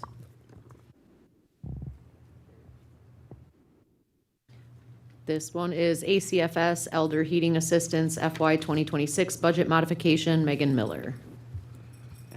Be it resolved that the Board of Directors of the Sault Ste. Marie Tribe of Chippewa Indians hereby approves the FY 2026 budget modification to elder heating assistance for an increase in tribal support of $70,320.13.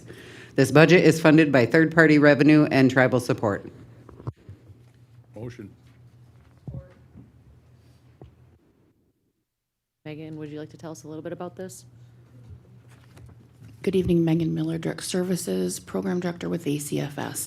What this resolution is respectfully asking for is to rectify two staff members who elected to pick up the medical insurance after this FY26 Schedule C budget was submitted. It is also respectfully requesting an increase in tribal support funding for the actual direct services component of the elder heating program.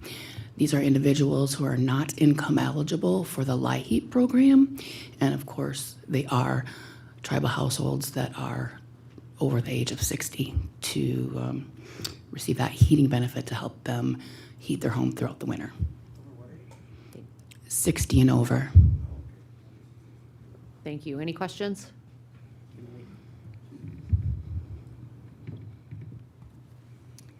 Do we also have anything to help elders with air conditioning? So we have a regular emergency assistance program budget that can definitely help with cooling equipment. If for some reason the household was actually funded under the LIHEAP program and they were income eligible for LIHEAP, there is a cooling component into LIHEAP that can do help assist with the cooling equipment. Okay, thank you. Aaron? So when we created this elder heating, it was heating and cooling. Is it no longer heating and cooling?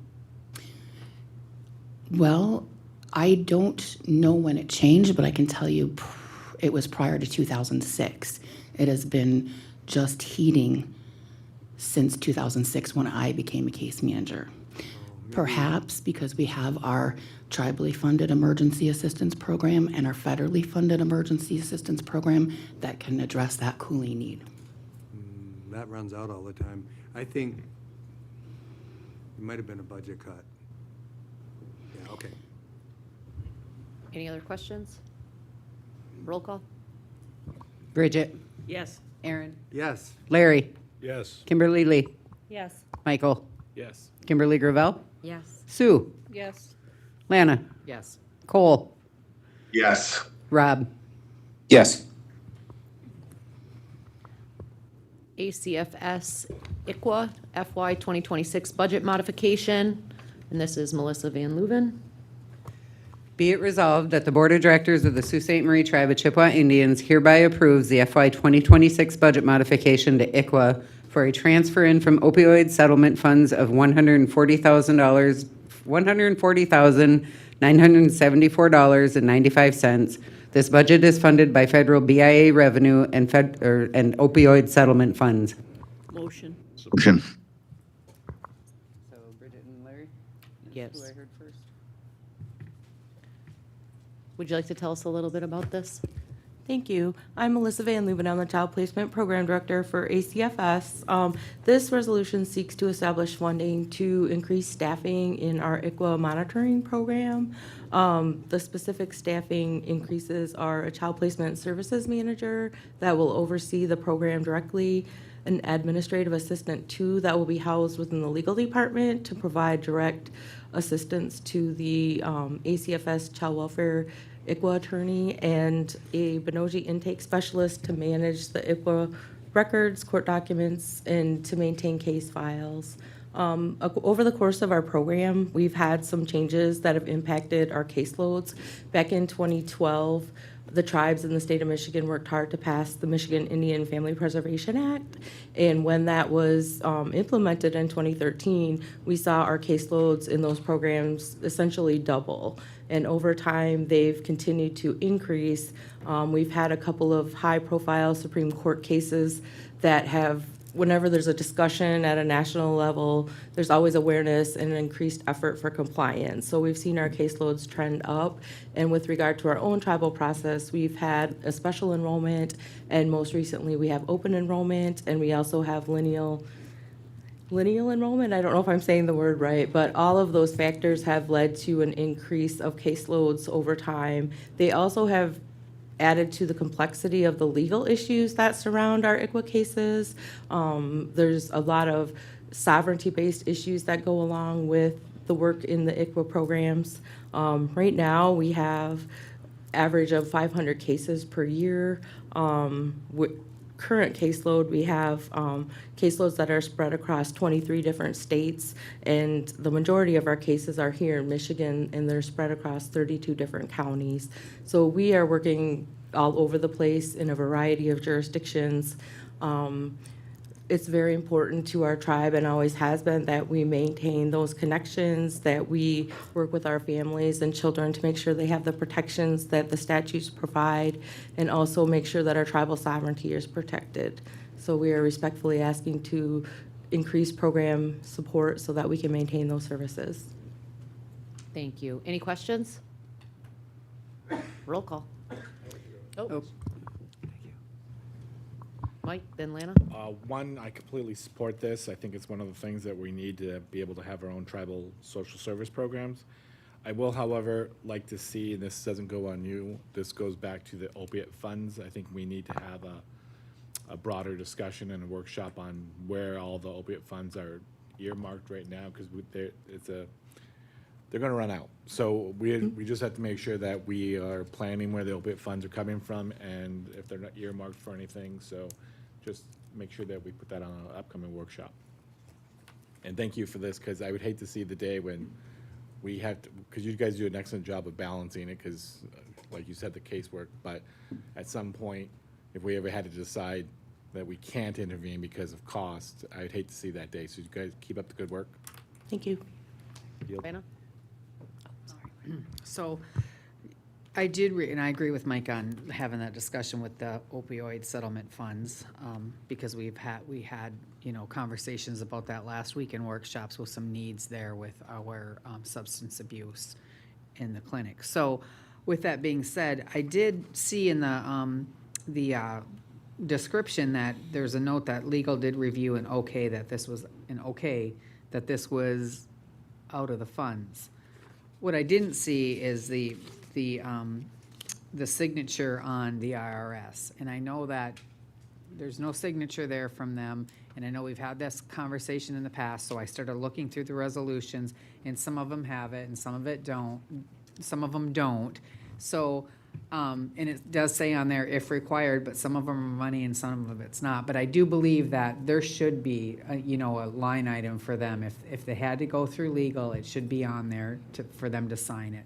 We've had discussions in the past. Aaron can remember that. I think when he first got back on the board, he had mentioned that, the amount should be in there and then legal signing off. So I think that routine, we start one way and then we change it, not saying this could have been missed for whatever reason. It's in there that it's okayed, so this is not anything to do with you guys either. So I just think we should be consistent about that, because that should be on the IRS as well. So it's just a little housekeeping thing, and let's just be consistent, because later on, if something happens and we spent the funds out of there, because we have done that before. We've spent funds, we weren't supposed to, had to pay it back, or however that goes. So let's just put that on there. Yeah, duly noted. That one, yeah, that one was just an oversight, and usually we catch it before we notice the packet, so our apologies, Lana. But I'll make sure it gets signed by one of our attorneys, and we'll be more careful in the future. Anyone else? Roll call. Aaron, Yes. Bridget, Yes. Kimberly Lee, Yes. Larry, Yes. Sue, Yes. Michael, Yes. Kimberly Gravel, Yes. Cole, Yes. Rob, Yes. Lana. Yes. This is ACFS ICWA Establishment of FY 2027 budget, and this is also Melissa. Be it resolved that the Board of Directors of the Sault Ste. Marie Tribe of Chippewa Indians hereby approves the establishment of the FY 2027 budget for ICWA with federal BIA revenue of $196,955, transfer in from opioid settlement funds of $349,016.49, and tribal support of $124,975.18. Motion.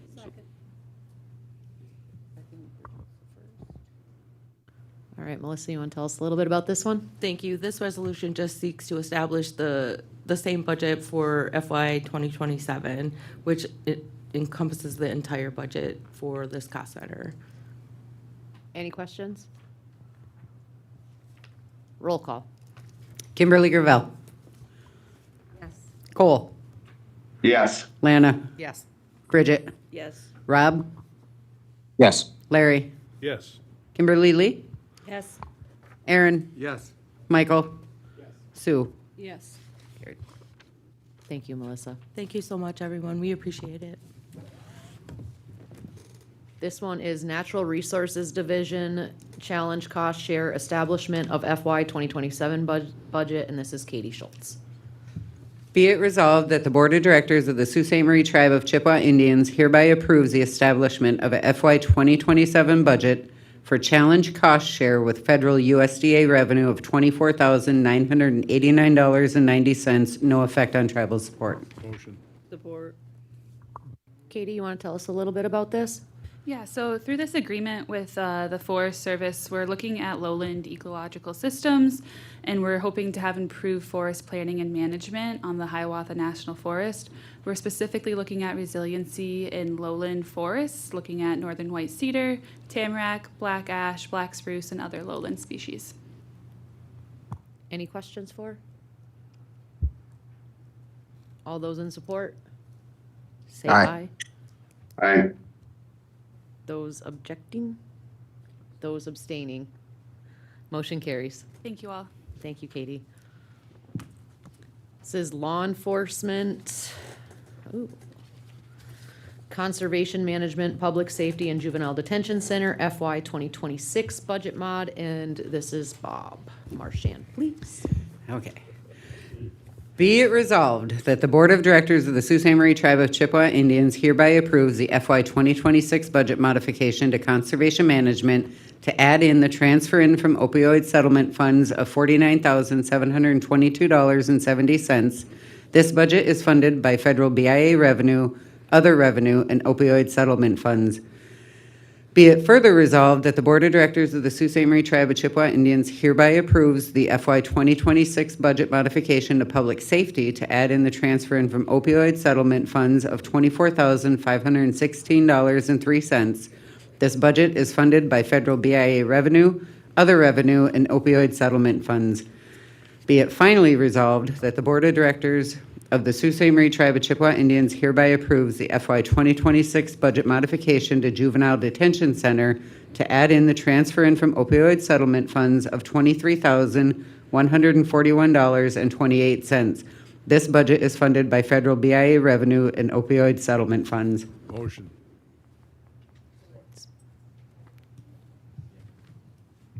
Motion and support by Mike. We good? Would you like to tell me a little bit about this? I would, thank you. Robert Marchand, I'm the Chief of Police, and what I'm looking to do here is put in a lieutenant position in the Sioux Tribe Police Department.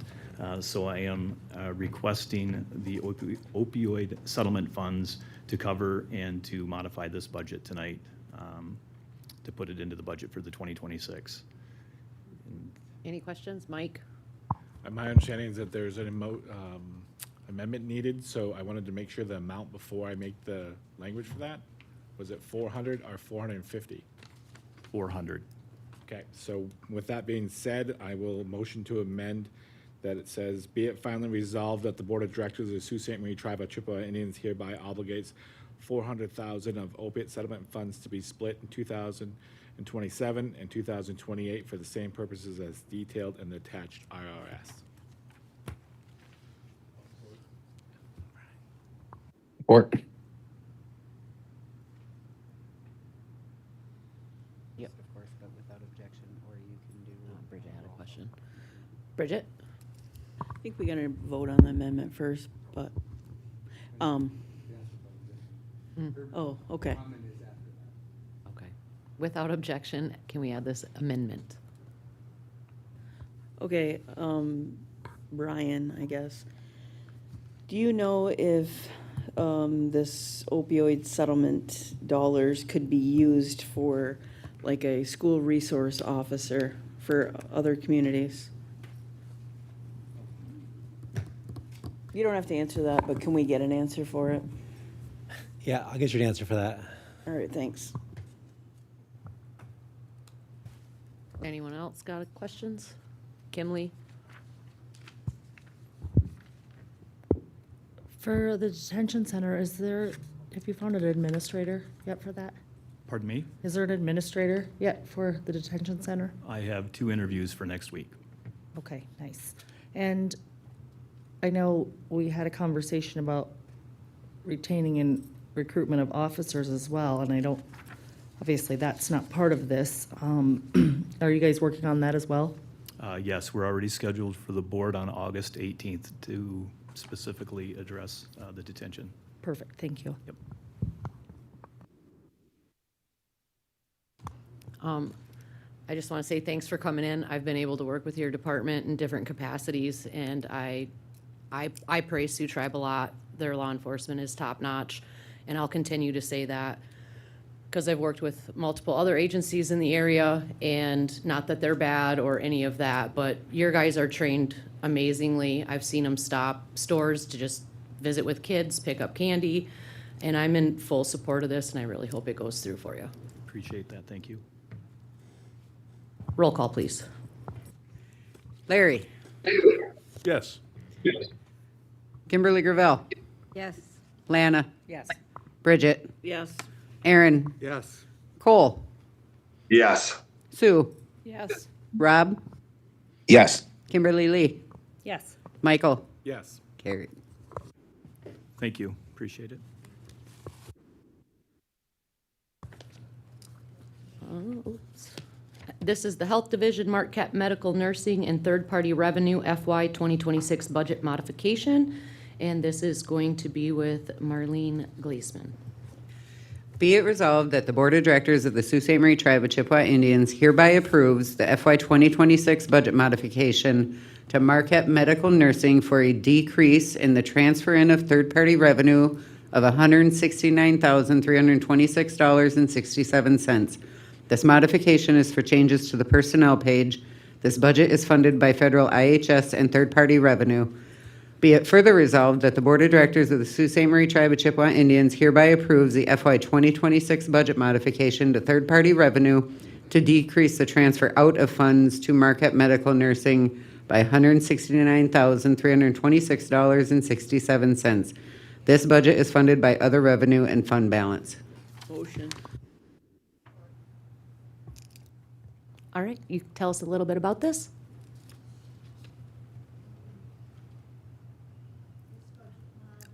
That didn't come on. The buttons are kind of finicky. Thank you. This budget mod hopes to have approved the replacement of a physician position in Marquette with a mid-level provider. We've had the physician position for the Marquette site posted since October, with one physician having interviewed back in October and declined the position. We've had no further candidates apply since then. In the meantime, we've had 2 or 3 local physician assistants and nurse practitioners apply to immediately interview at that, for another position at that site. We're just about ready now to open up that site to additional eligibility group, but we really need all positions in place before we can really roll that out full force. And so this budget mod respectfully requests the approval of the replacement of a physician position with a second mid-level provider position there. Any questions? Bridget?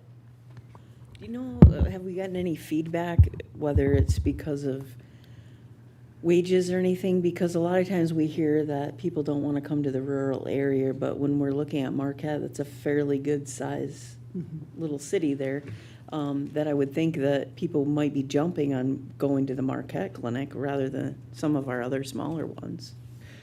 I've spent a lot of time in Marquette for the past 2 years. I'm almost living in Marquette. And to us from these small communities, Marquette seems to be a big city. But as we've been there, we've heard a lot of testimonials that there is a shortage of physicians, primary care physicians, even in the Marquette area. And that was a surprise to me, because I think of Marquette as a big city, but they're struggling, as is the entire nation, trying to find physicians anyplace.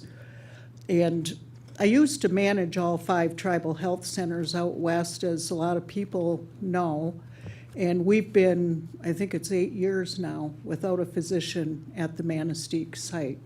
So it is a challenge. It's a real-life challenge. Anybody else have any questions?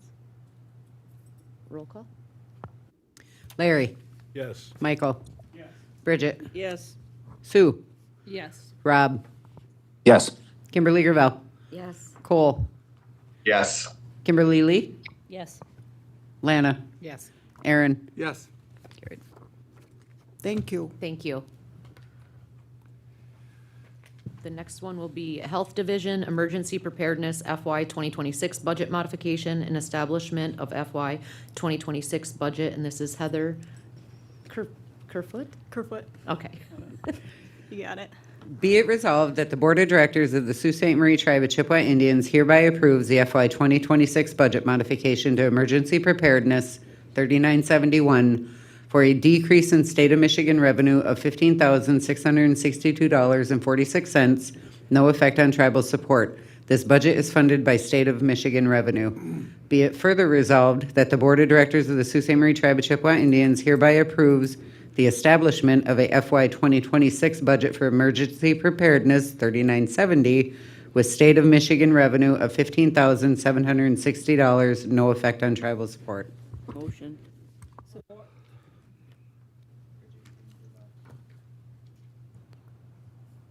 All right, would you like to tell us a little bit about this, please?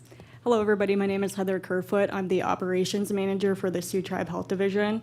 The Health Division has an emergency preparedness grant through the state of Michigan, also known as the FEP grant, the Public Health Emergency Preparedness.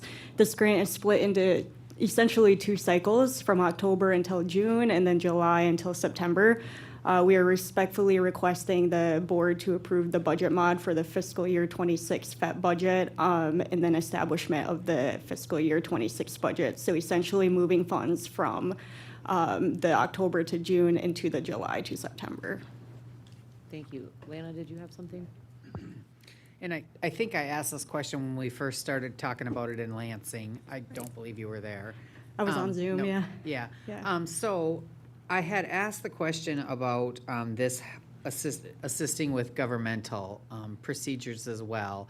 I know this is for the Health Division, but with emergency preparedness that we've had in the past, like the smoke and delays and the weather and all that stuff. And it seems like it takes a lot of time from law enforcement, from our CEO, from our legal to probably advise through that process. Is this something that's going to help with that, or can it Yes. help? So this funding covers our emergency preparedness coordinator's wages, but it is something as part of what we're working on.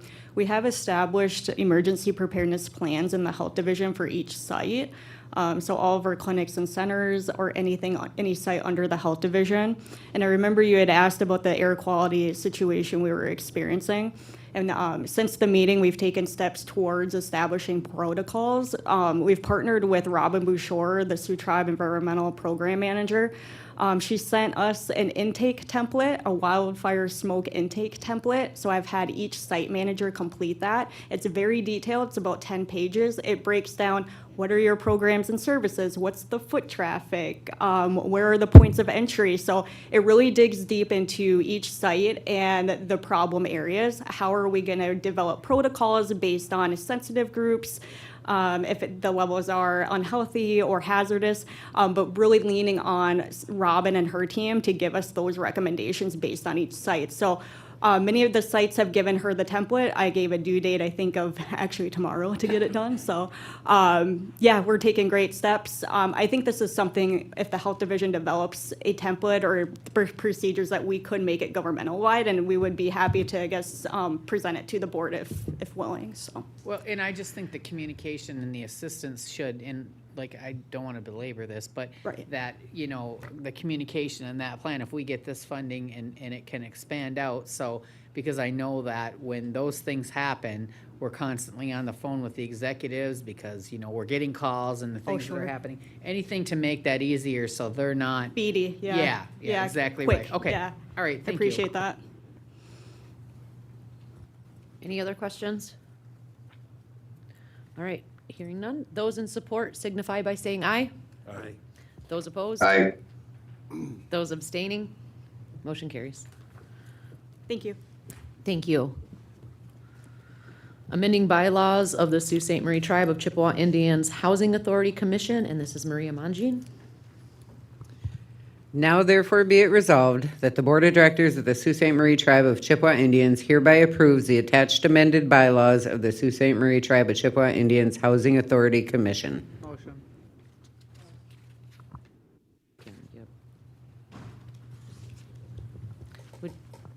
Would you like to tell us a little bit about this? Sure would.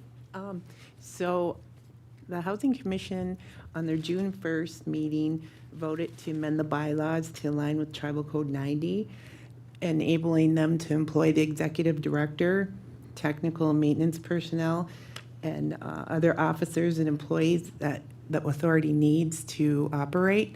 And we changed the order of business in the meeting and put public comment at the beginning of the agenda. Aaron?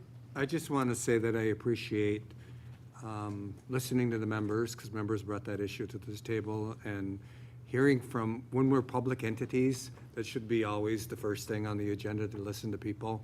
And so I appreciate you guys adding that. Thank you. Bridget's idea. Anyone else have any questions? All right, those in support signify by saying aye. Those opposed? Aye. Those abstaining? Motion carries. Thank you. Thank you. Transportation Maintenance Program Superior Seal Coating as general contractor for seal coating and line painting project, and this is with Wendy Hoffman. Now therefore be it resolved that the Sault Ste. Marie Tribe of Chippewa Indians Board of Directors hereby approves the award of seal coating and line painting project to Superior Seal Coating for $72,913 from the BIA Transportation Maintenance Program Funds, Cost Center 2931. Be it finally resolved that the Board of Directors of the Sault Ste. Marie Tribe of Chippewa Indians hereby authorize the tribal chairman or his designee to negotiate, execute, and amend any documents resulting therefrom on the tribe's behalf on a contract between the Sault Ste. Marie Tribe of Chippewa Indians and Superior Seal Coating for general maintenance services for seal coating and line painting project. Motion.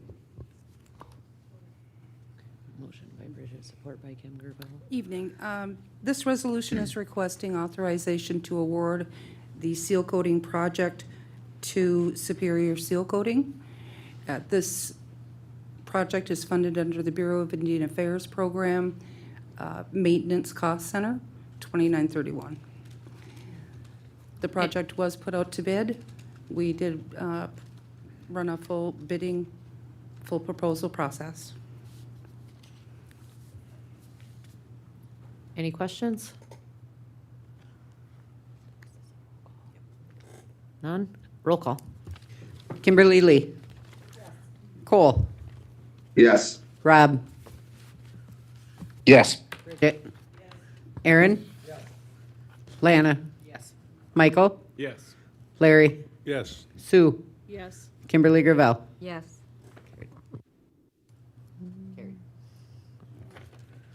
Transportation Construction Program, Payne and Dolan of Michigan as general contractor for Escanaba Housing Road Construction Project. Wendy Hoffman.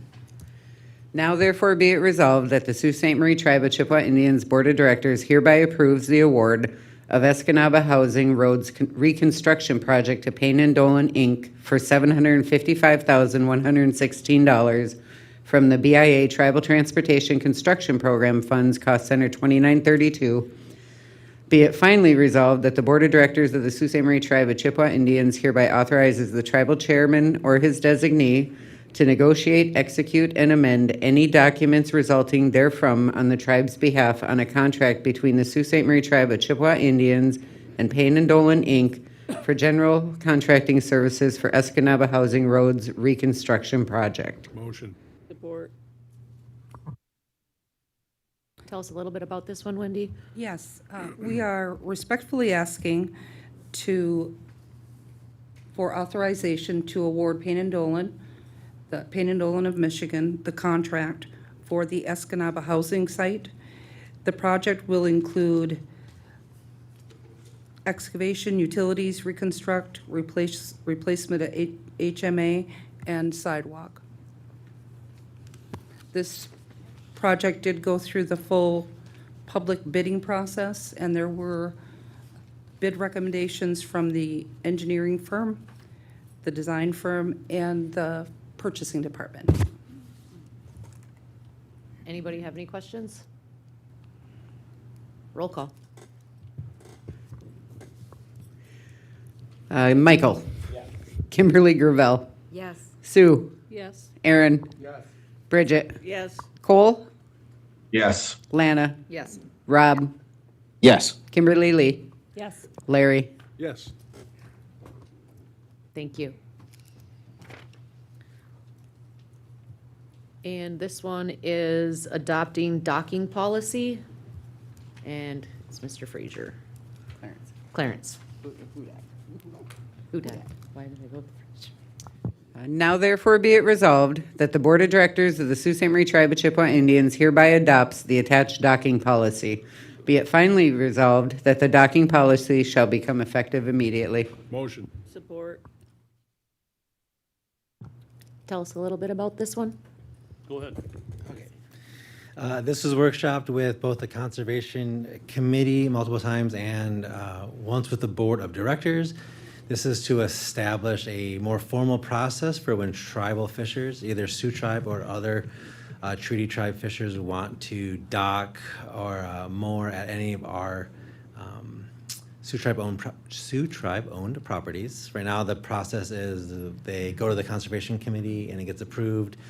But we don't have a formal process. This would adopt that formal process, which would give preference to Sioux Tribe fishers, but allow for other tribes fishers to dock in certain scenarios, and has provisions in it for if they fisher, either Sioux Tribe or otherwise, is not following the rules, regulations, codes, etc., that apply to the tribe and to those specific areas.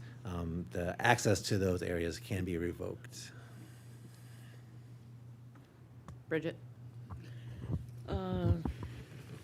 Ryan, do you think that we could possibly add, I don't know how big the list is, but since it's policy and procedure, the list of the properties that we own that could be used for this? So everyone is aware, I Add it guess. into the policy, yeah, I Like don't see at the any, very bottom of the document or something like that. yeah, if someone wants to do an amendment to add to the policy a list of all our current sites, then I see no problem with that, yeah. I'll make the motion. I'll support. I don't know all of them offhand right now, but I don't know all of them offhand.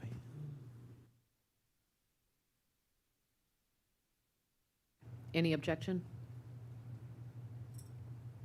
No?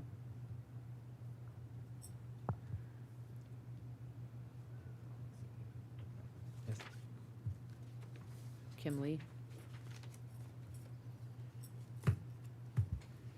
Do we have policies and codes in place that fishermen are expected to follow, not just on the water, but while putting their, I guess, putting their boats in or taking them out? Because actually just very recently there was some complaints in a large pile of cigarette butts down in McKay Bay. So I think that obviously fishermen, and if we're going to consider bringing in fishermen from other tribes, that we need to make sure that they're following all rules on the water and on our property as well, so. So each site will have its own specific rules, like we can create for that. McKay Bay is not actually governed by Sioux Tribe, that's a Cora property.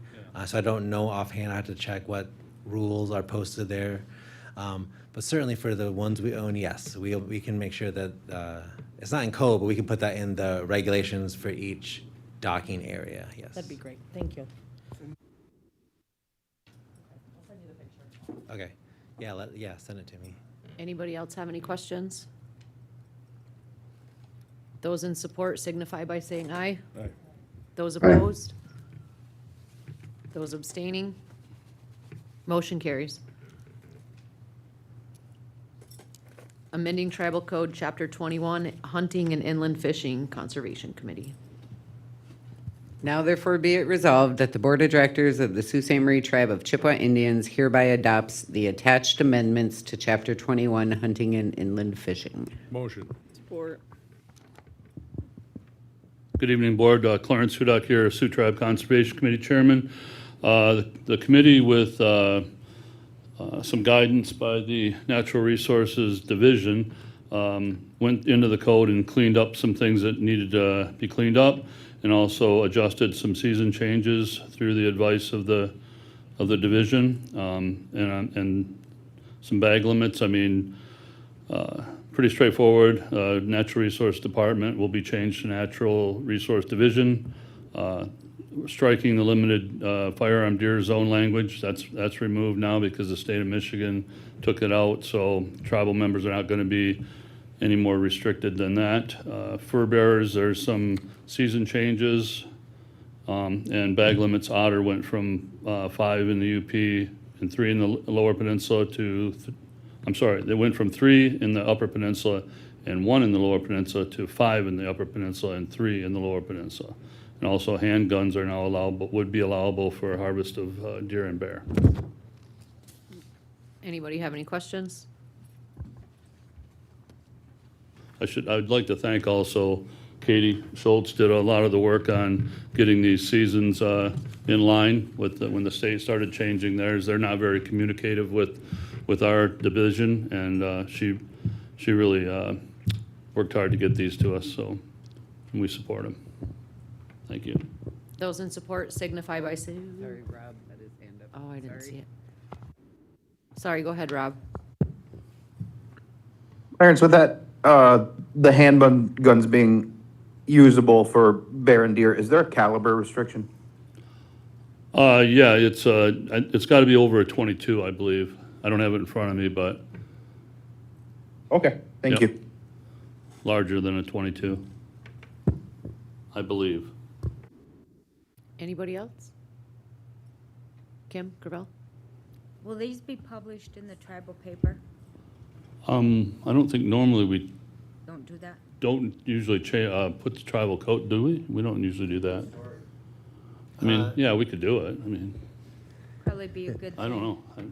Yeah, we haven't been doing that recently, but we have talked about it at a workshop of starting to do that. So if we can get it in before the deadline, we can get it published. We can put it on our website too. We're going to start. Nick's going to help too, and communications is on board, I believe. We're going to start being better at when code changes, just getting it in the paper when we can and on our website, so it highlights the code changes. Yeah, we'll work on that. But Nick's already planning on doing that for the website, and we'll try and get in the paper too. Also, there's likely a few more things in that code that's going to have to be adjusted. There was, as I went through it, there's some language that probably should come out of there, but that'll be for a future resolution. Anybody else? Those in support signify by saying aye. Aye. Those opposed? Those abstaining? Motion carries. Thank you. Thank you. This one is naming Hessel Fitness Center. This is Director Cosley Smith and Director Lee. If one of you guys would like to start. Be it resolved that the Board of Directors for the tribe hereby authorizes the Hessel Tribal Fitness Center to be named McCoon's Community Wellness Center? No? Okay, Bear Cub. Community Wellness Center. What is it? So Lana motion? Thank you. Second. I wasn't paying attention.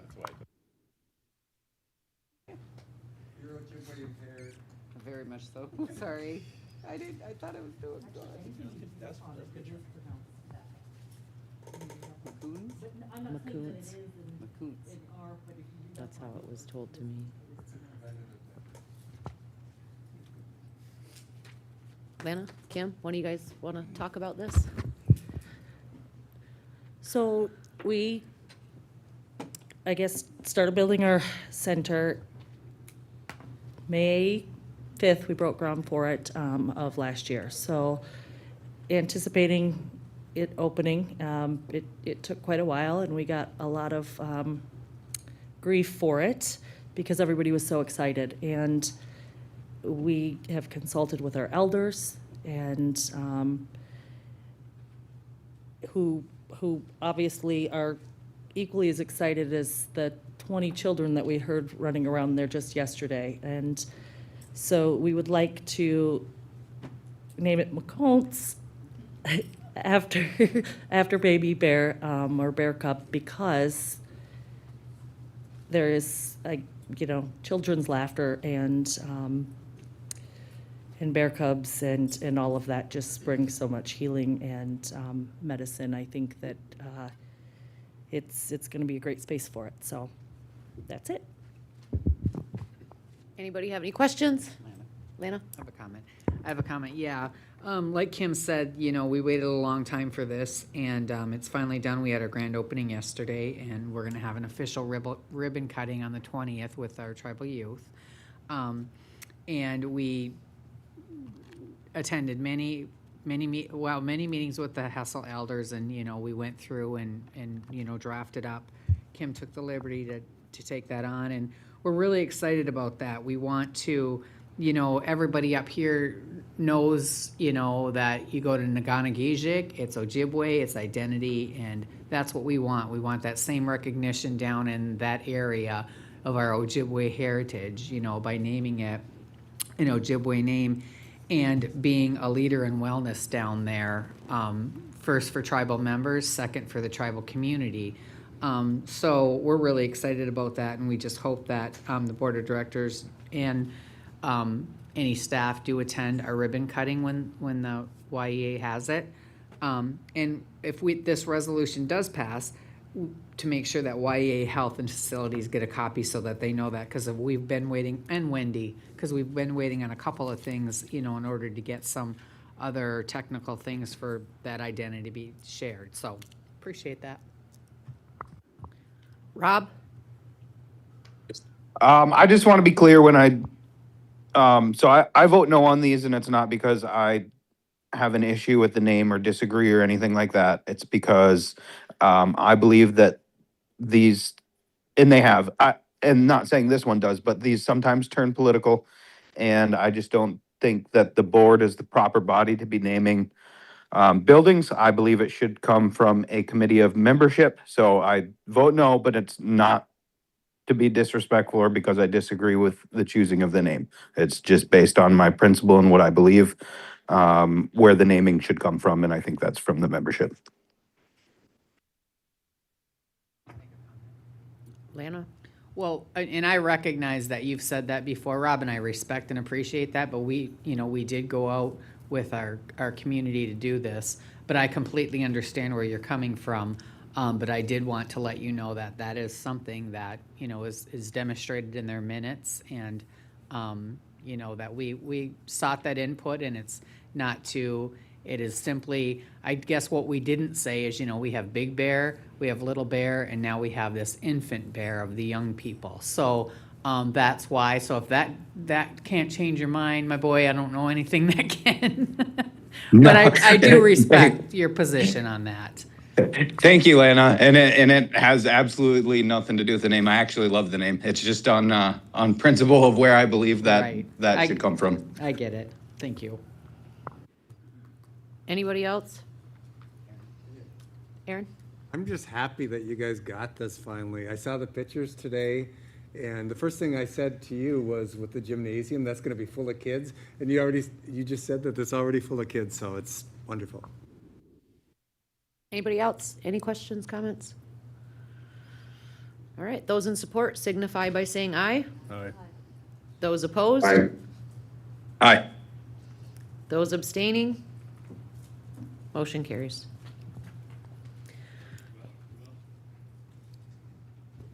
I double checked. I wanted to make sure I gave Rob correct information. So the handgun limitation on caliber, it's got to be 22 caliber or bigger center fire rifle. So not like a rimfire 22. You're talking like 223, 22, 250.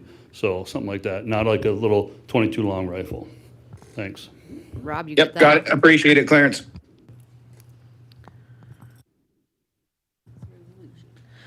Partial waiver of conviction for Miss Savannah Jo Hyde, and Ryan's gonna do this one. Now therefore be it resolved that the Board of Directors pursuant to Tribal Code Chapter 76 grants a partial waiver to Miss Savannah Jo Hyde. Motion. This resolution and partial waiver was workshop earlier today and added to your agenda. This is for Ms. Hyde to obtain a gaming license with Quaden. And the board had opportunity to ask Ms. Savannah, I don't believe she's on now, questions earlier today, and we're asking that you approve the waiver. Thank you. Thank you. Anybody have any question or comment? Nothing up there. Those in support signify by saying aye. Aye. Those opposed? Those abstaining? Motion carries. Thank you. Resignation is the last thing, and he will usually just kind of read off the memo that I do. Without, not the asterisk part. So just accept resignation from the health board from these two individuals.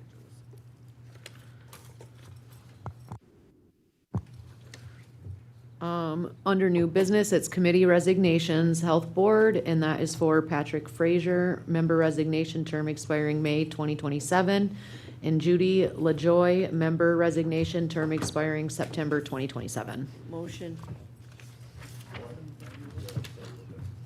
Bridget and Michael? Yep.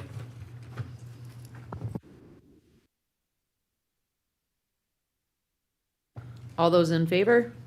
Aye. Those opposed? Those abstaining? Motion carries.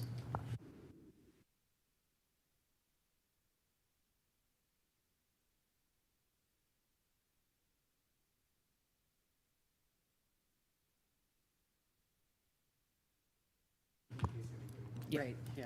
Are there any more board concerns?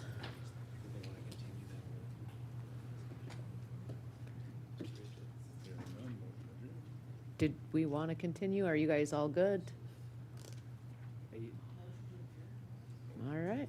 Without objection? Without objection, motion to adjourn. Good job, Ashley. Say no objection. Job, Ashley. No objection. Thanks, guys. Yes, you did fantastic. We did it.